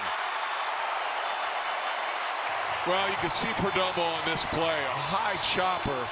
He was getting his footwork ready to try to be able to turn a double play, and instead lost a little concentration in doing so and wasn't able to field the ball. We've seen Geraldo do this on these potential double play balls a number of times this year. Torey Lovullo has told him, just slow down. Make sure you got it, and he never really did have it. Yeah, first things first, got to catch it first. Torey headed out to the mound now. And they're going to take a look at Perdomo, who was doubled over. Max Esposito, the athletic trainer, will look at Perdomo, who has something wrong, it looks like, with his knee or his foot, somewhere in there on the left leg. We can see on that play that he was trying to get his footwork ready, and maybe spike caught possibly. Take a closer look at it. You see him getting his feet ready? Didn't look like he did anything there.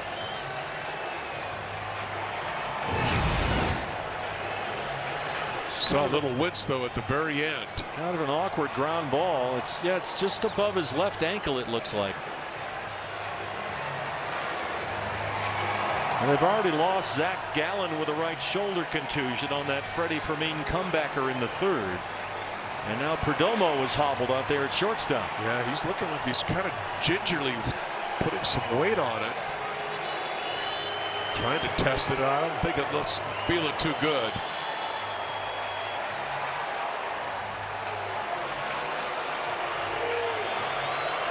He's going to have to come out of the game. They're going to lose Geraldo Perdomo here.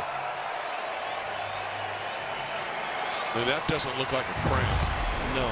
So Gallen is out, and Perdomo is out. And I'm guessing in this situation, Candy, you could move Vargas to shortstop or Marte to shortstop and replace Vargas at first base, maybe with Tim Tawa. Yeah, I think that's going to be the smart move, is to get Vargas over there to play short. That way you keep Marte at second base. Teams are allowed to add a 20. Here comes Tawa. Teams are allowed to add a 27th player in the 2 games in this series.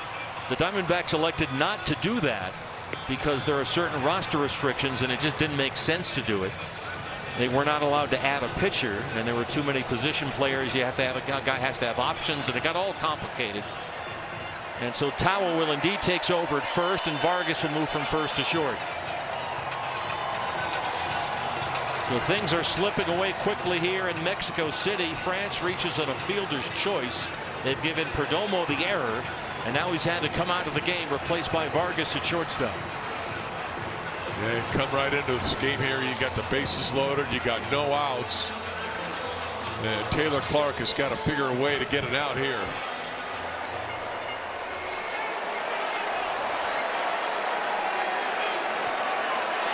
Freddie Fermin, the catcher, is the batter. And Fermin lines it to left. Gurriel, top shelf, it almost carried over his head. Bogarts comes home and ties the ball game. Jumped all over that first pitch, a line drive, and Gurriel almost took too shallow of a route. Had to jump up, then he had to turn his back to the infield and then deliver a throw that got by 2 people but was backed up well by Clark.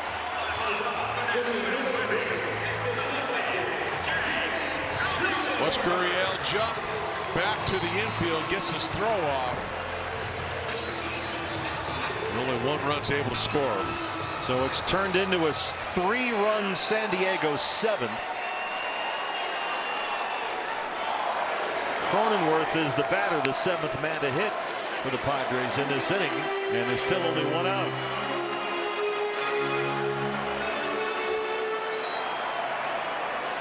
Well, the good news, you got it out.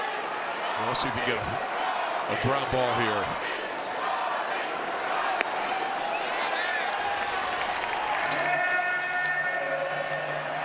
Cronenworth always been a fairly patient hitter. He walked his last time up against Fought. Remember, that was that long at bat, 10 pitches.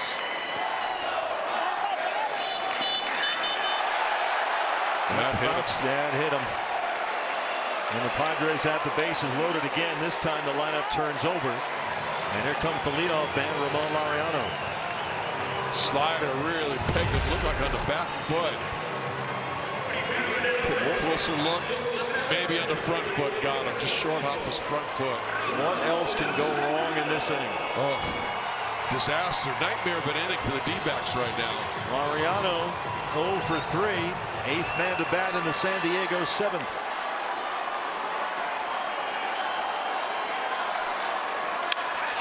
This is lifted toward the right field corner for Corbin Carroll. He's got it in fair territory. Sheets will tag, and the Padres have the lead. And now it rolls away.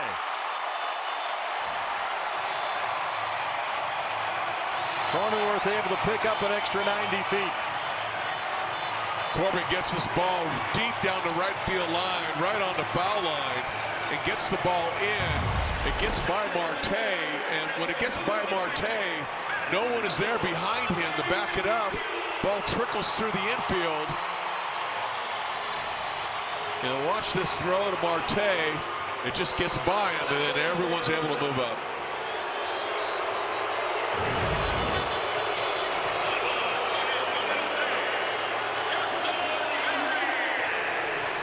So with first base open, they'll put Tatis aboard. The Padres have batted around in the inning. That began with a Jackson Merrill base on balls, and Merrill steps into the box again.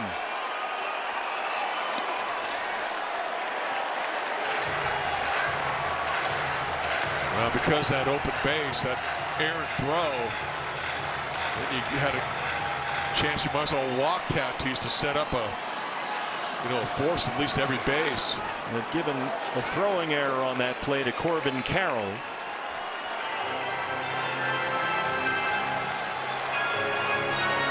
Once again, even in relief, Brandon Pfaadt is the victim of a big inning. Boy, this is a big out to get right here. Roll to first. Tawa's got it. Taylor hustles over. But the Padres explode for 4 runs. They bat around in the 7th and take a 5-4 lead.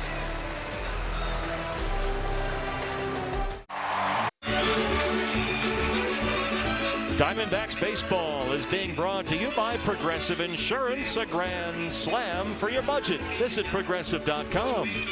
And by YRefi. Do you need relief from private student loan debt? Go to YRefi.com. Well, Alec Thomas, a towering 2-run homer, part of a 4-run Diamondbacks second inning. They have not scored since and now find themselves trailing San Diego 5-4 as Alec leads off the 7th. Against the new pitcher for the Padres, this is the left-hander Adrian Morejon, who makes his 12th appearance of the year. Morejon got high ERA going this year, but he's got the ability to strike anybody out. Power on. Tim Tawa, who took over at first base after Vargas had to replace the injured Geraldo Perdomo at shortstop, is the on-deck hitter.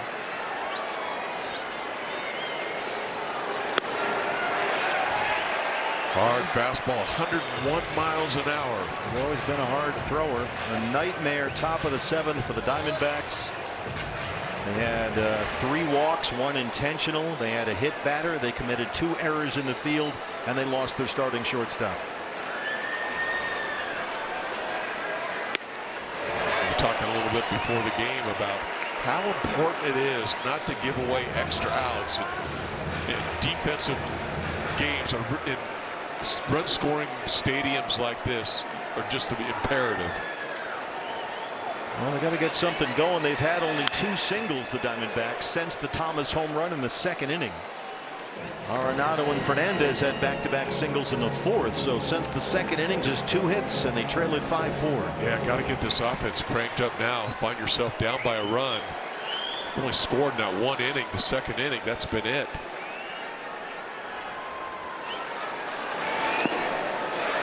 Brandon fought, went 3 innings in relief. Gave up 2 hits, 4 runs they were earned. He walked 3, struck out 5. 56 pitches, 36 strikes for Font.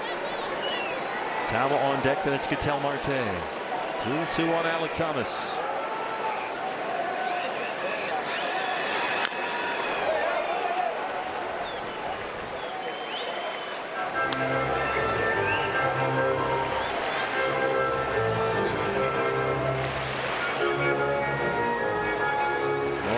Part of their opening day roster for the 4th time in his career.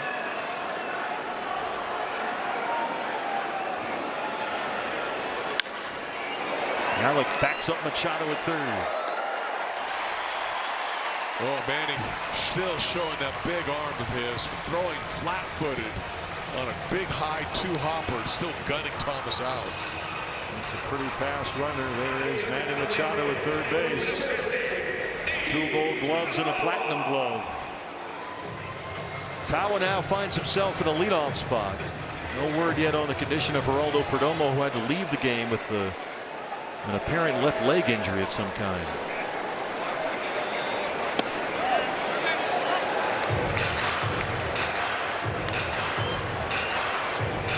Tawa 5 for 36 in 14 games this year.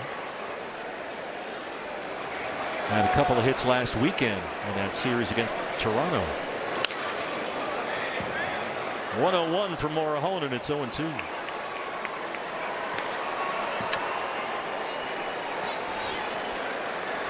Five runs, just 4 hits for the Padres. 4 runs, 6 hits for the Diamondbacks. Yeah, both teams with that big 4 spot.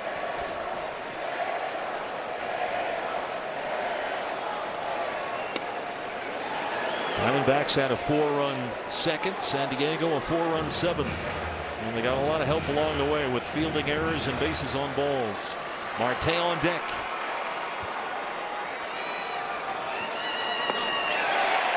And went after that breaking ball, and Morejon gets his first strikeout. Curveball that time. He chased it, but his fastball's popping at 102. Easy to chase a curveball over the plate that's just maybe a little bit shallow of the strike zone. Well, nice to see Ketel Marte do something for the right side here. 0 for 2 with a walk. Ketel was very patient in his last at bat against Marquez. And Marquez did not at all pitch badly. Had the 4 consecutive hits in that 2nd inning. But went 6 innings, a walk, 2 strikeouts through 75 pitches.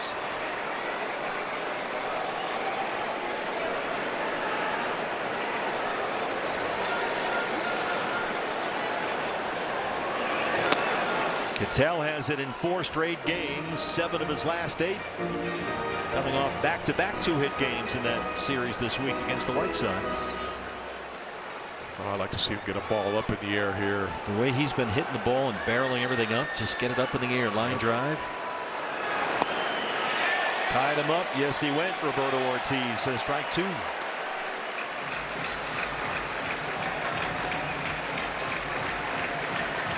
Corbin Carroll would be next. A little 2-out magic. Get on for Corbin. Once more from Machado on the short hop, and it's under the glove, and that's the opening they might need. As it rolls into short left, Laureano has to charge in to pick it up, but that one just snuck under the webbing of Manny Machado at 3rd.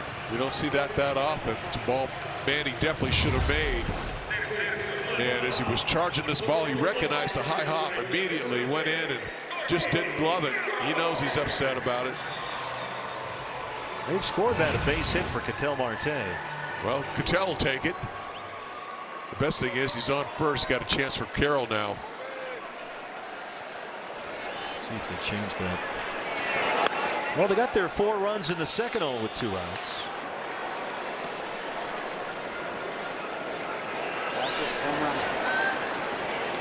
Not ready for a big ball here.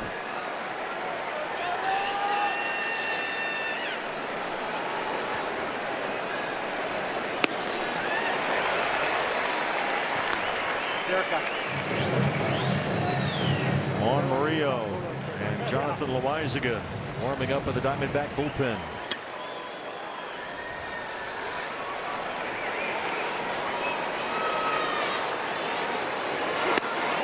It's got to be a tough matchup for a left-hand batter against Morejon, who's got that wicked curveball and 100-mile-an-hour fastball. Hard fastball. And then throwing that two-seamer that runs in on the lefty. You look at the stuff like this guy has, and you can see closer stuff. Yeah.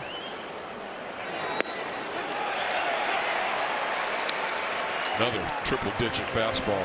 Well, that's going to be a dirty word for the Diamondbacks with the way Mason Miller is closing games for the Padres this year. 33 consecutive scoreless innings for Miller coming out of that Padre bullpen. 2-2 on Corbin. Yeah, Mark Grant told him before the game, he said Miller has been like an alien. Never seen anything like it. Well, he has changed the face of that Padre bullpen, Mason Miller. You don't want to have to deal with him. 9 saves, lead the majors. 2-2. Doesn't chase up there. Nice take there by Corbin. And he's run the count full. It's 3 balls and 2 strikes. Yeah, big time take that time. Del Castillo, another left-hand batter, is on deck. France will hold Marte on that base at first.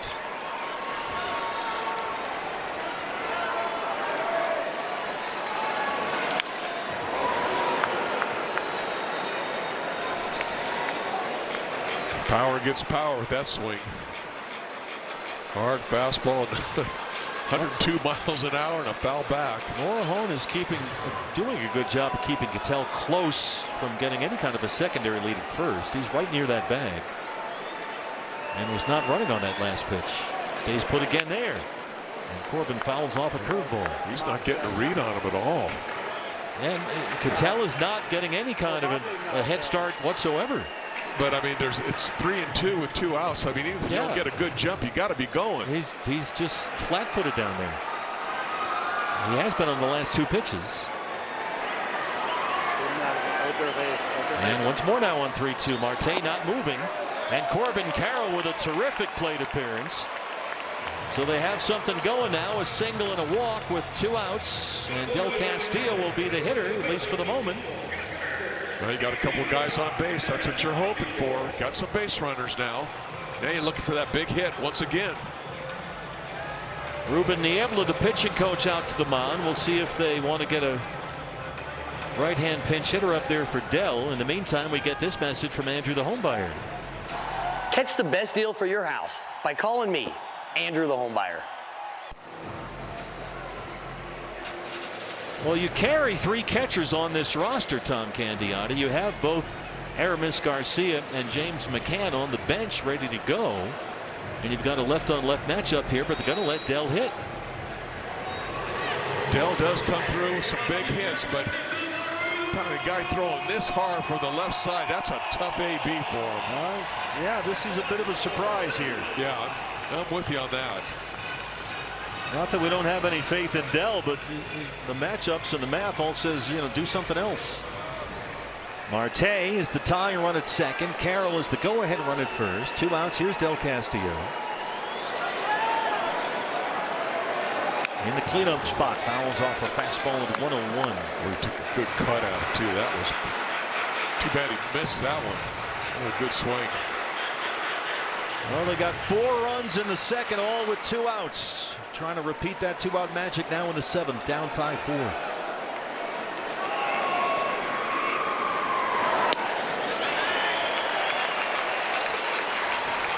It's the whole hump 100. Yeah.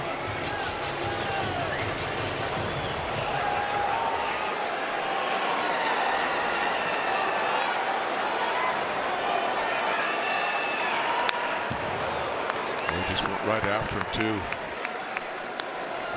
Dell has been an RBI guy in this lineup. He's in the cleanup spot today for a reason. 10 runs batted in his 11 games this year. Been very productive. And you got a lot of speed at first with Carroll. Ball down the line, ball in the gap. That'll score him. Goes in chase. Stayed patient on that changeup. That's a scud. 1 ball and 2 strikes. Dell has played in 11 games prior to today. He's got RBIs in 7 of those games. Big at bat right here for the Diamondbacks. 2 on, 2 out, down 1. Here it is. And he's caught looking, dropped the curveball in there. No challenges, remember. They don't have ABS in this series. And they let Del Castillo hit. He goes down looking, and it stays 5-4.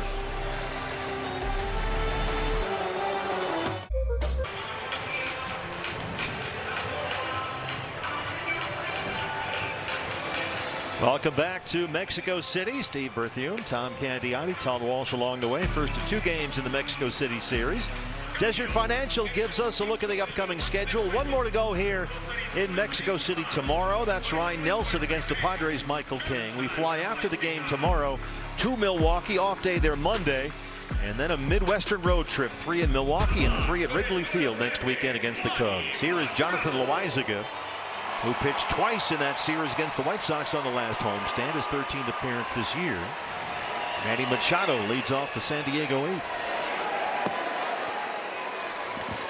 That one got away from him there. First pitch curveball way off the plate.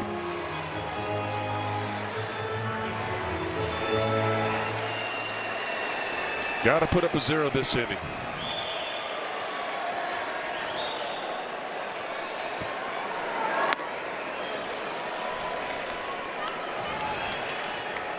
Machado singled and scored in that disastrous 4-run San Diego 7th.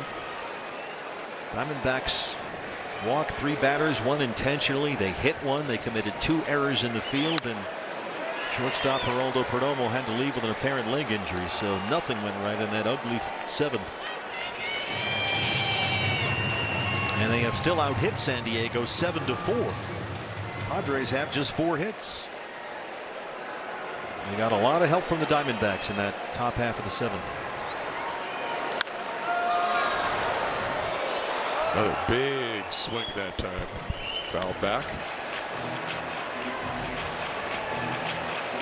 Saw a shot of Steven Souza Jr. there in the top step of the Padre dugout. He is their new hitting coach this year.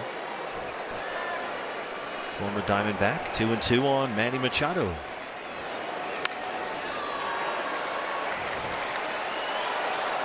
Whole new coaching staff over there for San Diego. They have Craig Stammen, who was a relief pitcher in the Padres bullpen for 6 of his 13 major league seasons.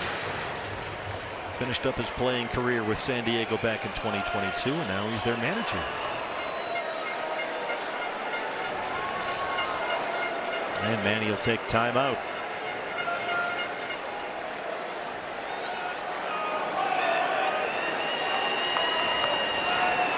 Still dangerous. I know he's not swinging a hot bat at all, but really hovering at 200, but very dangerous. He's 33 years old, Manny Machado. He'll be 34 in July. And he has been very durable in his tenure in San Diego. This is his 8th season with the Padres. He's now been there longer than he was with Baltimore to begin his career. Always been a good RBI guy.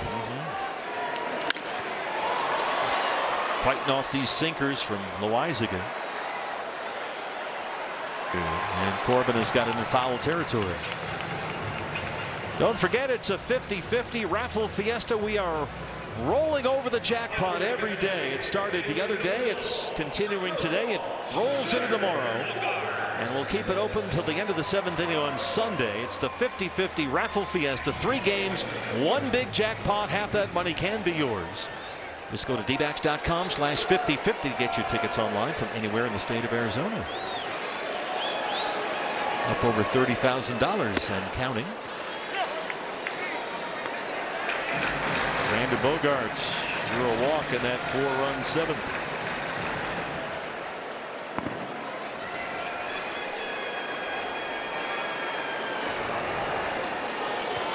Make a pitch, get it out. Oh, it's closing in on 6:30 in the evening local time here.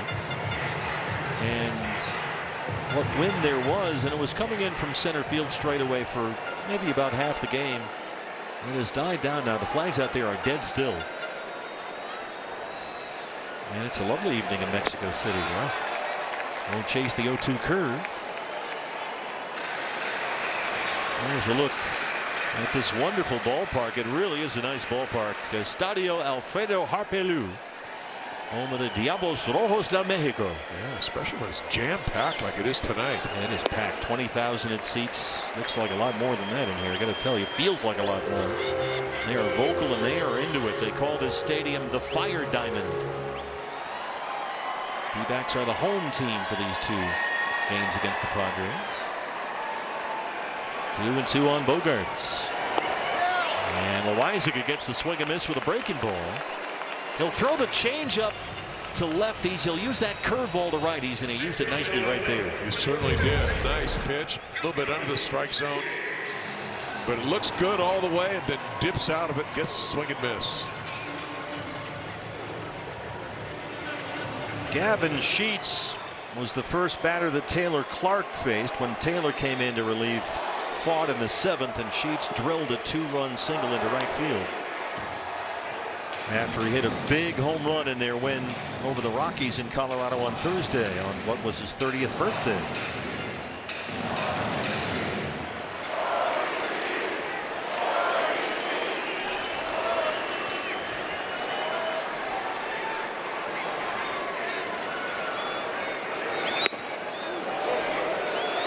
Diamondbacks in the home half of the 8th inning have 5, 6, and 7 scheduled up. Gurriel, Vargas, and Arenado.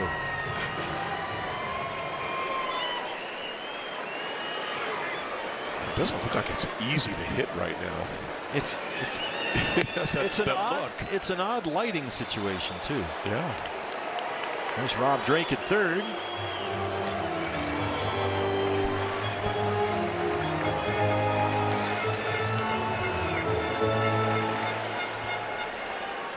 A lot of Padre fans here, just like the Diamondback fans. Mexico City, a great market for both these organizations. Yeah. Well, they certainly came out. They showed their support. France, who homered in the 5th, Fought, is on deck.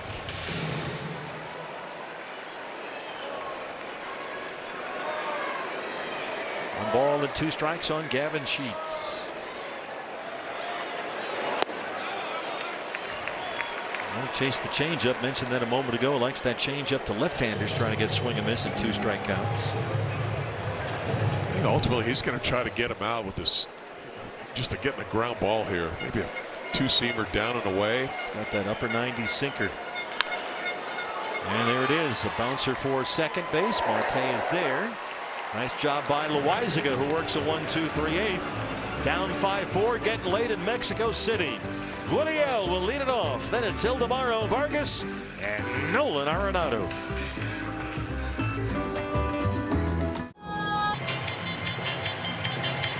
Well, the Diamondbacks had a 4-0 lead for much of this ball game here in Mexico City. Now in the 8th inning, they trail the Padres 5-4.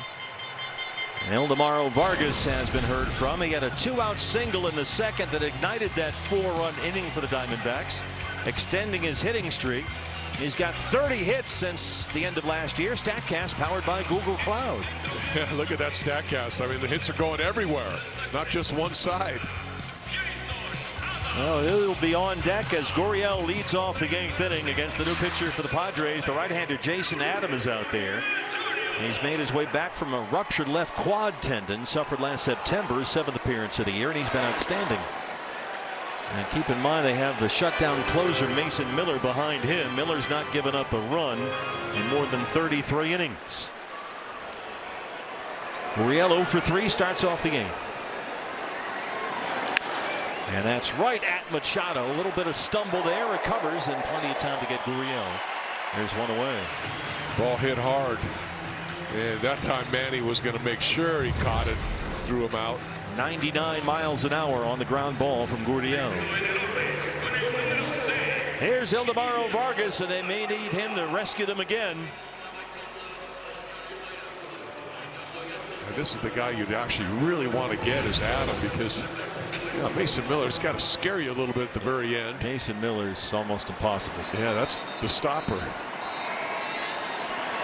Vargas 1 for 3, single had scored his first time up. He is it safely now in his first 19 games to start the year, extending his Diamondback franchise record. He has hit in 22 consecutive games, dating back to last season, the major's longest active hitting streak. He's also lined out and flied out, 1 for 3. Took a big rip at a changeup. Big swing that time. I think they just turned more lights on. It looked like it. I'm not sure what they were waiting for. Vargas's consistency throughout this streak has really been impressive. He is one of just 5 players in the majors this year with at least 25 hits and fewer than 10 strikeouts. But he's behind in the count 0-2. Need a base runner. Foot races on, slow bouncer. Machado bare hands, and they got him at first. Vargas with a head first slide. Roberto Ortiz, the first base umpire, says you're out. Let's see if they want to challenge. You can't challenge balls and strikes, but you might be able to challenge this. Jeff Bannister on the phone with Alan Campbell in the video room. Do not challenge. A terrific play there by Machado. Oh, that was a Gold Glove play. Bare hand on the run. Hard throw.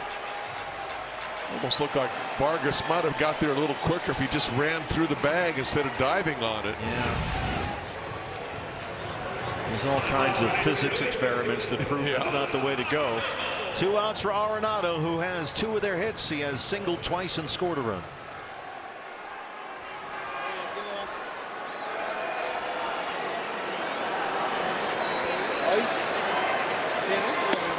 Diamondbacks find themselves in another 1-run game. They had at one point through 4 innings a 4-0 lead. Ty France homer to make it 4-1 in the 5th, and the Padres exploded with 4 in the 7th to lead at 5-4. There's Gallen, who had to leave after 3 after getting hit on the right shoulder by a comebacker off the bat of Freddie Fermin in the 3rd. He finished that inning, but is out with a right shoulder contusion. They've also lost Geraldo Perdomo. We're told Perdomo has suffered a left ankle sprain. Left ankle sprain day to day. Geraldo Perdomo. 0-2 on Arenado.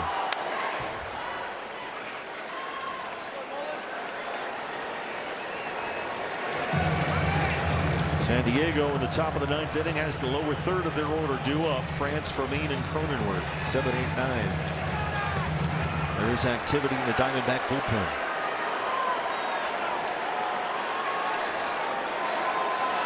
Boy, I'd like to see Arenado just get into one right here. Not that one. No. Look out. Scatter. Adam lost the feel for that fastball. That was a waste pitch. Andrew Hoffman, the right-hander. Looks like he'll get the 9th. They have lost both Gallen and Perdomo in this game to injuries. They've lost a 4-0 lead. Really working up above the belt with that 4-seamer. Back-to-back pitches up there. Now it's 2-2.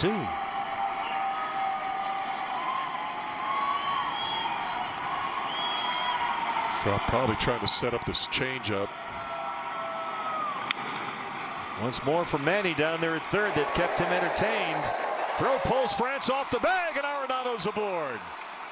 Long throw from Machado, the length of the diamond, and Ty France couldn't quite keep his foot on the bag. Well, Machado's made 2 really good plays this inning. That one looked like the easiest one. Just a long throw, and it just kind of sailed on him. They've given Machado a throwing error. That's an E5, and the tying runs aboard for the Diamondbacks. Might have a challenge here. Jordan Baker is the crew chief.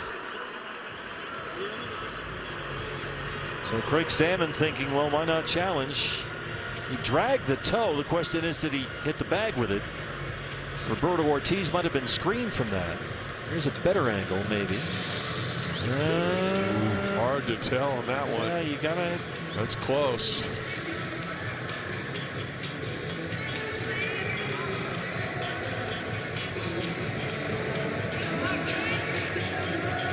I just love how all the players look up, trying to figure it out too. This one is being looked at in Midtown Manhattan. Jordan Baker, the crew chief, for the announcement.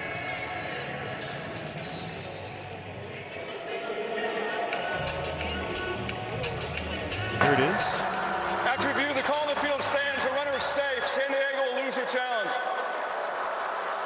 So stands means not enough evidence to get it overturned. So Arenado's aboard at first at the tying run with 2 outs. And the hitter is Jose Fernandez. And Fernandez has had a little bit of a magic wand here this season. And let's see if he can come up with more magic. He drilled a rifle shot into left center in the second for a 2-run double. And then singled in the fourth. He's 2 for 3. Yeah, they need a little bit more from him now. So the error by Machado stands. Arenado at first base with 2 outs. Here is Fernandez.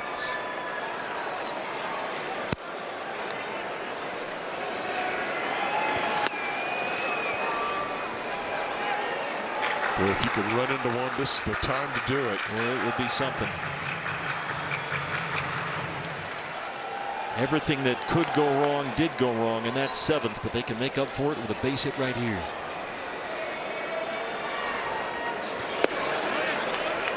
It's 2-0. The changeup sails. Padre bullpen quiet for the moment.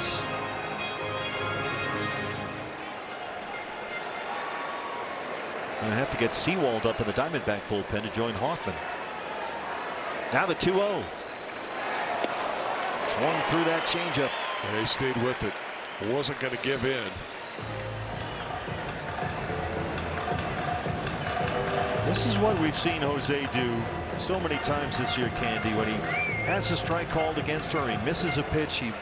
He's got the poise and the know-how enough to step out, take a deep breath, and start the at-bat over again. Yeah, right when you think after you see a swing that wasn't his best, yeah, all of a sudden he puts a good swing on one. Bouncer to shortstop. Bogarts going the short way to get the force on Arenado. And we'll go to the 9th inning, trailing the Padres in Mexico City 5-4.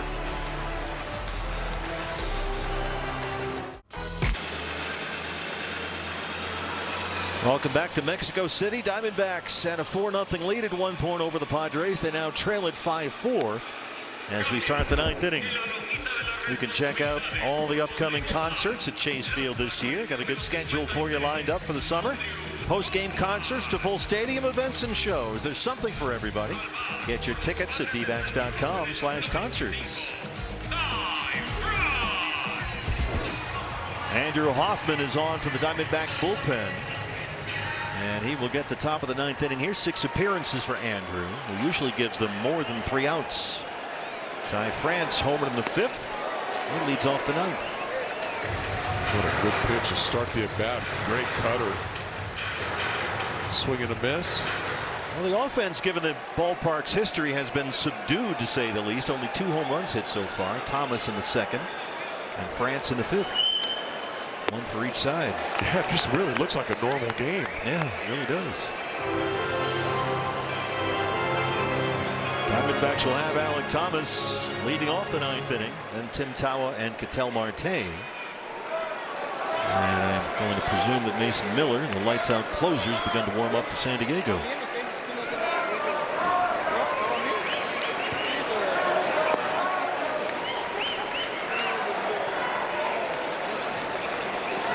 Yeah, just important here for Hoffman to keep the score right here. Just give your team any kind of chance against Miller. You can't afford to give up another run.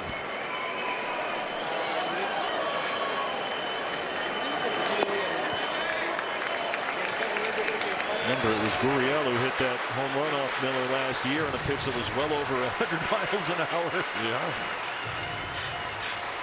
So it can be done. 2-2 on the Padre first baseman Ty France. That one caught Dell back there. Diamondbacks have lost 2 of their starters in this game. Zach Gallen hit by a line drive comebacker. Here's a look at the Del Castillo play right off the foot. Ouch. Freddie Fermin hit Gallen with a line drive comebacker in the 3rd. Gallen finished the inning, but then was done with a right shoulder contusion. And Geraldo Perdomo in that disastrous 7th had to leave with a left ankle sprain. This is headed toward the right field corner off the bat of France, and this one's going to go as well. Ty France has homered twice, and it's 6-4 San Diego. He got a fastball and it was down, and he wasn't trying to pull this ball. It looked like he was just trying to hit it that way, and it just shot right over the right field wall.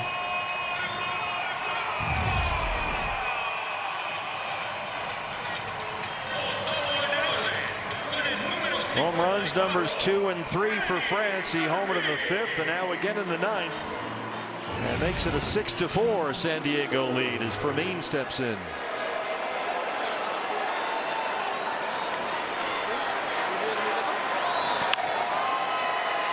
Vargas has moved from first base to shortstop, and everything that could go wrong has gone wrong for the Diamondbacks here tonight. Yeah, another misplay at shortstop that time. In between Hop and Vargas got himself caught, didn't know what to do, and the ball ate him up. Perdomo had to leave in the 7th when he sprained his left ankle. Vargas moved from first base to short to fill in, and that one got through him. So a France home run, now an E6, and still no outs. Here's Cronenworth.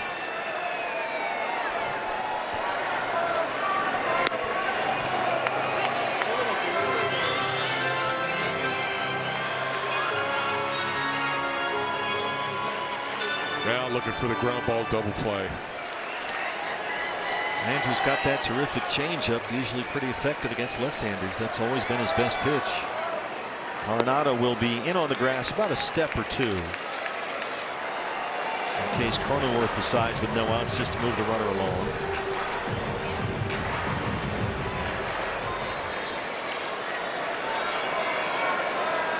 Diamondbacks have committed 3 errors in this ball game, and that was one of your keys. Defense is at a premium in a hitting environment such as the one we find ourselves in, and the defense made a couple of slick plays out there, but it's been hit and miss defensively. A couple errors and a couple walks scored also back in the 7th inning. That doesn't help. And they've had some missed opportunities as well. Del Castillo took the at bat with runners on first and second and 2 outs in the bottom of the 7th. Left on left against Mora. Honan struck out with 2 catchers on the bench behind him. The leadoff batter Laureano on deck. It's 2-2 on Jake Cronenworth. Tawa came in to take over at first when Vargas moved to short to replace the injured Perdomo.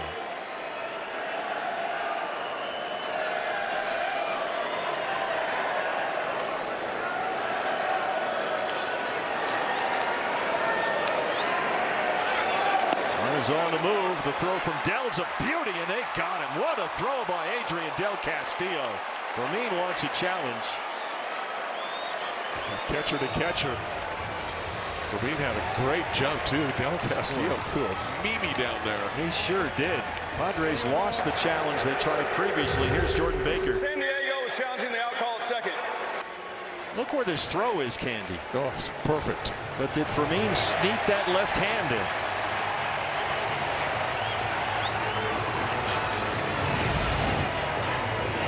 Padres trying to pick up an insurance run.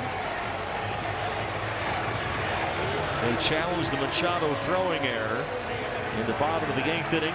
Lost that one challenge. Now they'll use their other one here. Andrew Hoffman could really use this out. In a big time way. They got a case for a challenge. Yeah, I think he might be in there.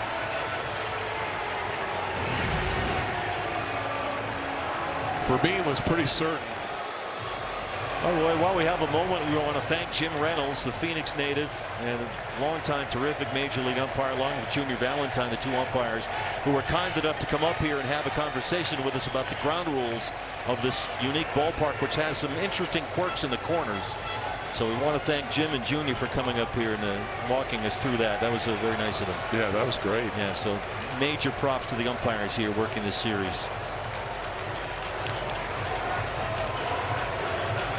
They pointed out to us that the foul poles in this ballpark are 3 feet behind the wall, which creates some interesting situations in the corners in this ballpark.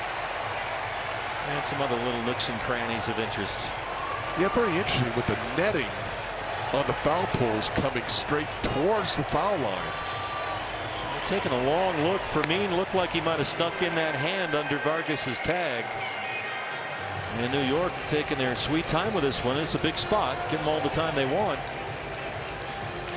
It's a tough call. Here's Jordan Baker now with the results.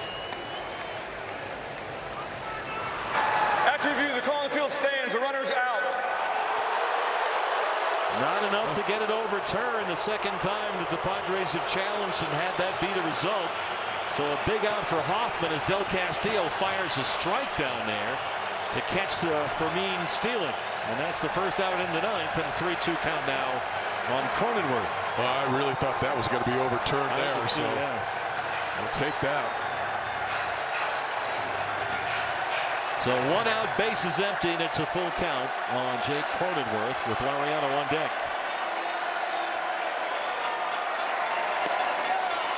And Hoffman completes the strike him out, throw him out in somewhat unique fashion right there. I like it. Right? But Cronenworth a little upset there. You see him screaming. Took 2 separate pitches, but they got the strike him out, throw him out. 2 down now for Laureano.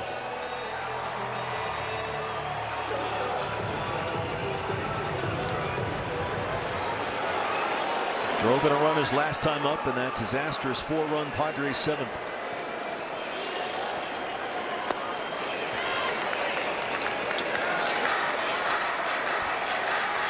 Bit of a shaky game defensively, Candy, for both sides. The two teams have combined for 4 errors in the field. 3 by the D-backs. Yeah, not good. Yeah, just not clean. Not at all.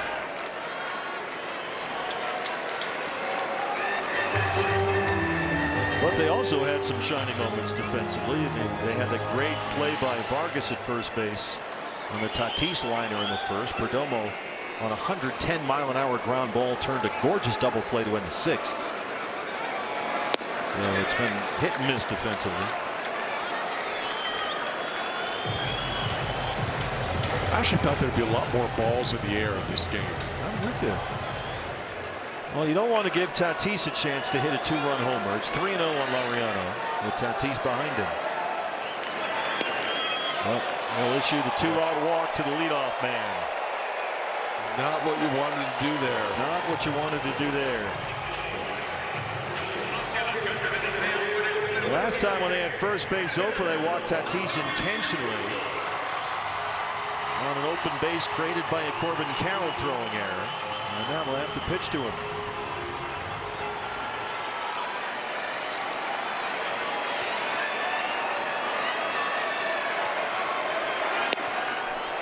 There's a strike. Fastball right at the bottom of the zone. A lot of times he just likes to get that fastball over the plate, get a strike, get ahead 0-1, and then let his other stuff do the work. Tatis has yet to hit a home run this year. Right away, boy, spotting the fastball nicely, Andrew, when it's 0-2. Double up on it. Working those edges.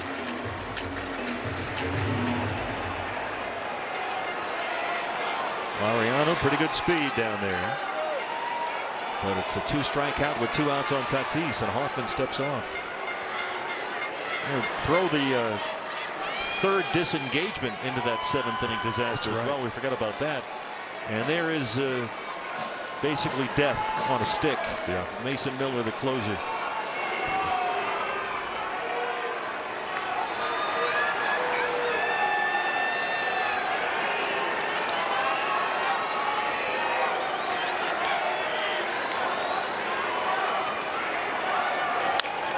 Tatis fouls off another fastball. Boy, you got a lucky there. Hoffman put that in a bad spot. Yeah, that was very hittable. A lot of the middle part of the plate. Tatis may be thinking he was going to get a 2-strike changeup there, but boy, that was a cookie.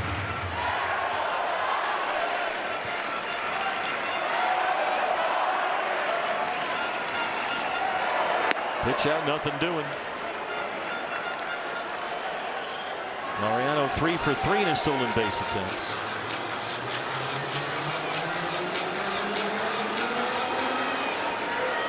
Well, the way he's looking at it, he's already in scoring position with Tatis up there. For sure, 2-2. Nice look at this lovely ballpark here, Mexico City, Estadio Alfredo Harpelú, the baseball home of Diablos Rojos de Mexico. They call it the Fire Diamond, and the Diamondbacks helped set fire to it in that 7th. Another fastball, just right down the chute.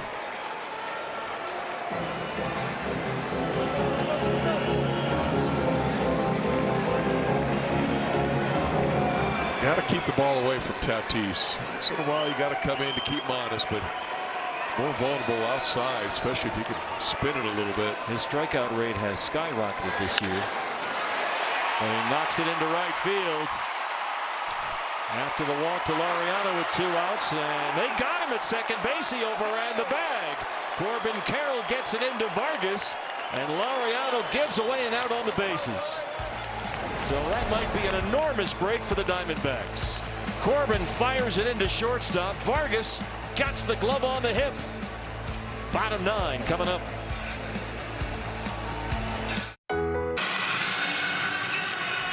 Oh, big insurance run on the Ty France home run in the 9th has given the Padres a 6-4 lead. And they run the closer out there who has 9 saves, the most of the majors. Don't forget the post-game show with Brandon Webb and Jody Jackson coming up. That's presented by Talking Stick Resorts. Right after our ball game, the post-game preview. Here's Mason Miller, who has not given up a run since a Lourdes Gurriel Jr. home run in August of last year. 36 1/3 innings without giving up a run. That includes the postseason. 33 2/3 consecutive scoreless innings in the regular season, the longest active streak in the major leagues. There's nothing you can really say. Just incredible. Alec Thomas, who hit the big 2-run homer in that 4-run second, leads off the 9th. Gurriel batting 5th. 2 incredible pitches, fastball and that slider. Miller has finished 11 of San Diego's 17 wins this year, owning 9 saves. He's also got a victory along the way.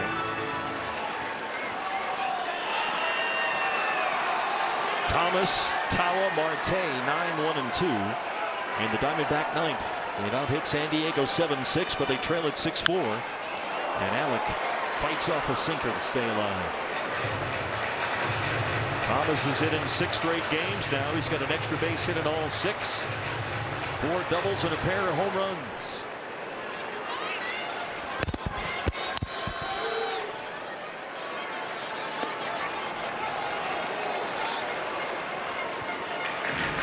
Everyone knows he's got a great fastball, 102 miles an hour, but that cutter slider combination, whatever you want to call it, that is devastating.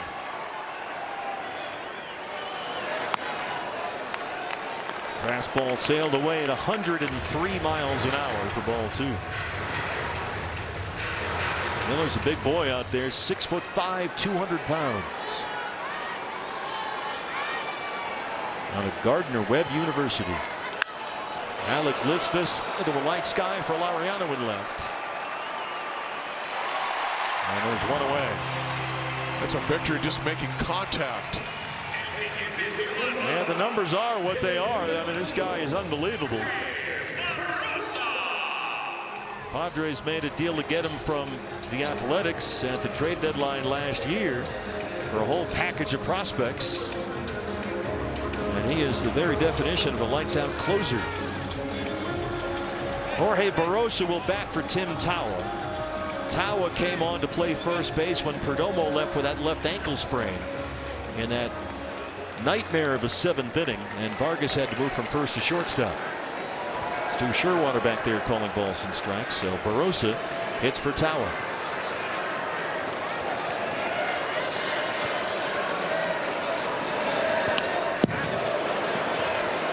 Looked like it almost went through Fermin's glove. Tell you what, if you get a base runner on here, get the time run to the plate and give Ketel Marte a chance. That's what you want. That's what you want.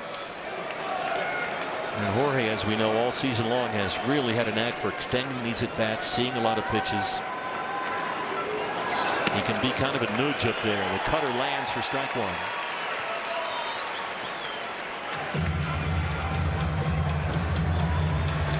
Ball and a strike to Jorge Barossa. Switch hitter bats from the left-hand side.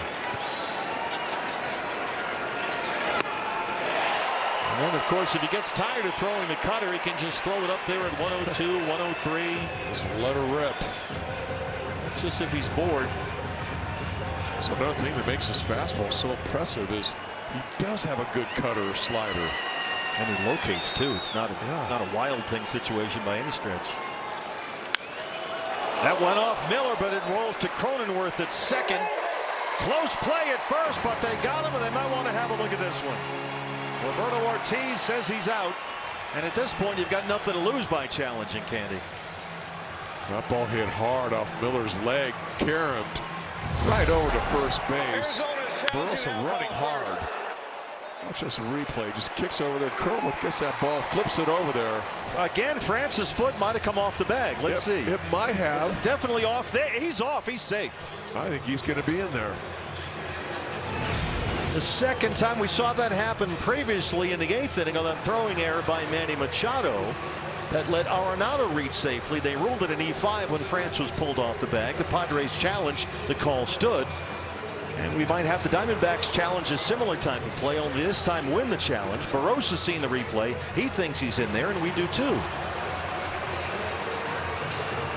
I love how Barossa running hard, but hit the very front of the bag, and that's exactly what you're supposed to do as a base runner. If they can get this overturned, it brings Marte up to the plate. Here's Jordan Baker. Oh, they confirmed the call. So they think they got it right, and they have video evidence, so the call is confirmed. We can't catch a break tonight, Candy. They just cannot do it. So Marte last man standing. Corbin Carroll behind him if Ketel can reach. He has walked and singled tonight. He's 1 for 3.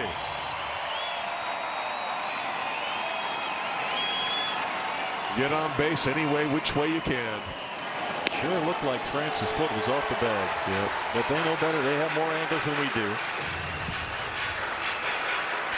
Strike one to Ketel.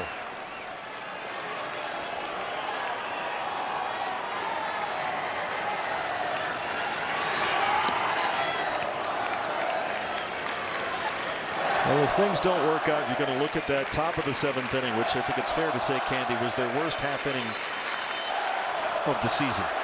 Yeah. Everything went wrong. The walks, everything. Losing track of the disengagements, 2 errors, the injury, the hit batter. And there's France. Miller covers, and the Padres take the opener here in Mexico City, 6-4. Diamondbacks led it 4-0 after 4. They led it 4-1 after 6, but they fall short 6-4. Yeah, it was really a big inning. It just all came crashing down on them. They were throwing the ball and playing well, but that inning, that got them and ended up costing them the game. 3 walks, 1 intentional, couple of errors, a hit batter. Everything went wrong. They lose Gallen with a right shoulder contusion. They lose Perdomo with a left ankle sprain. Brandon Webb and Jody Jackson at Chase Field will sort it all out. Post-game show is next on D-backs TV.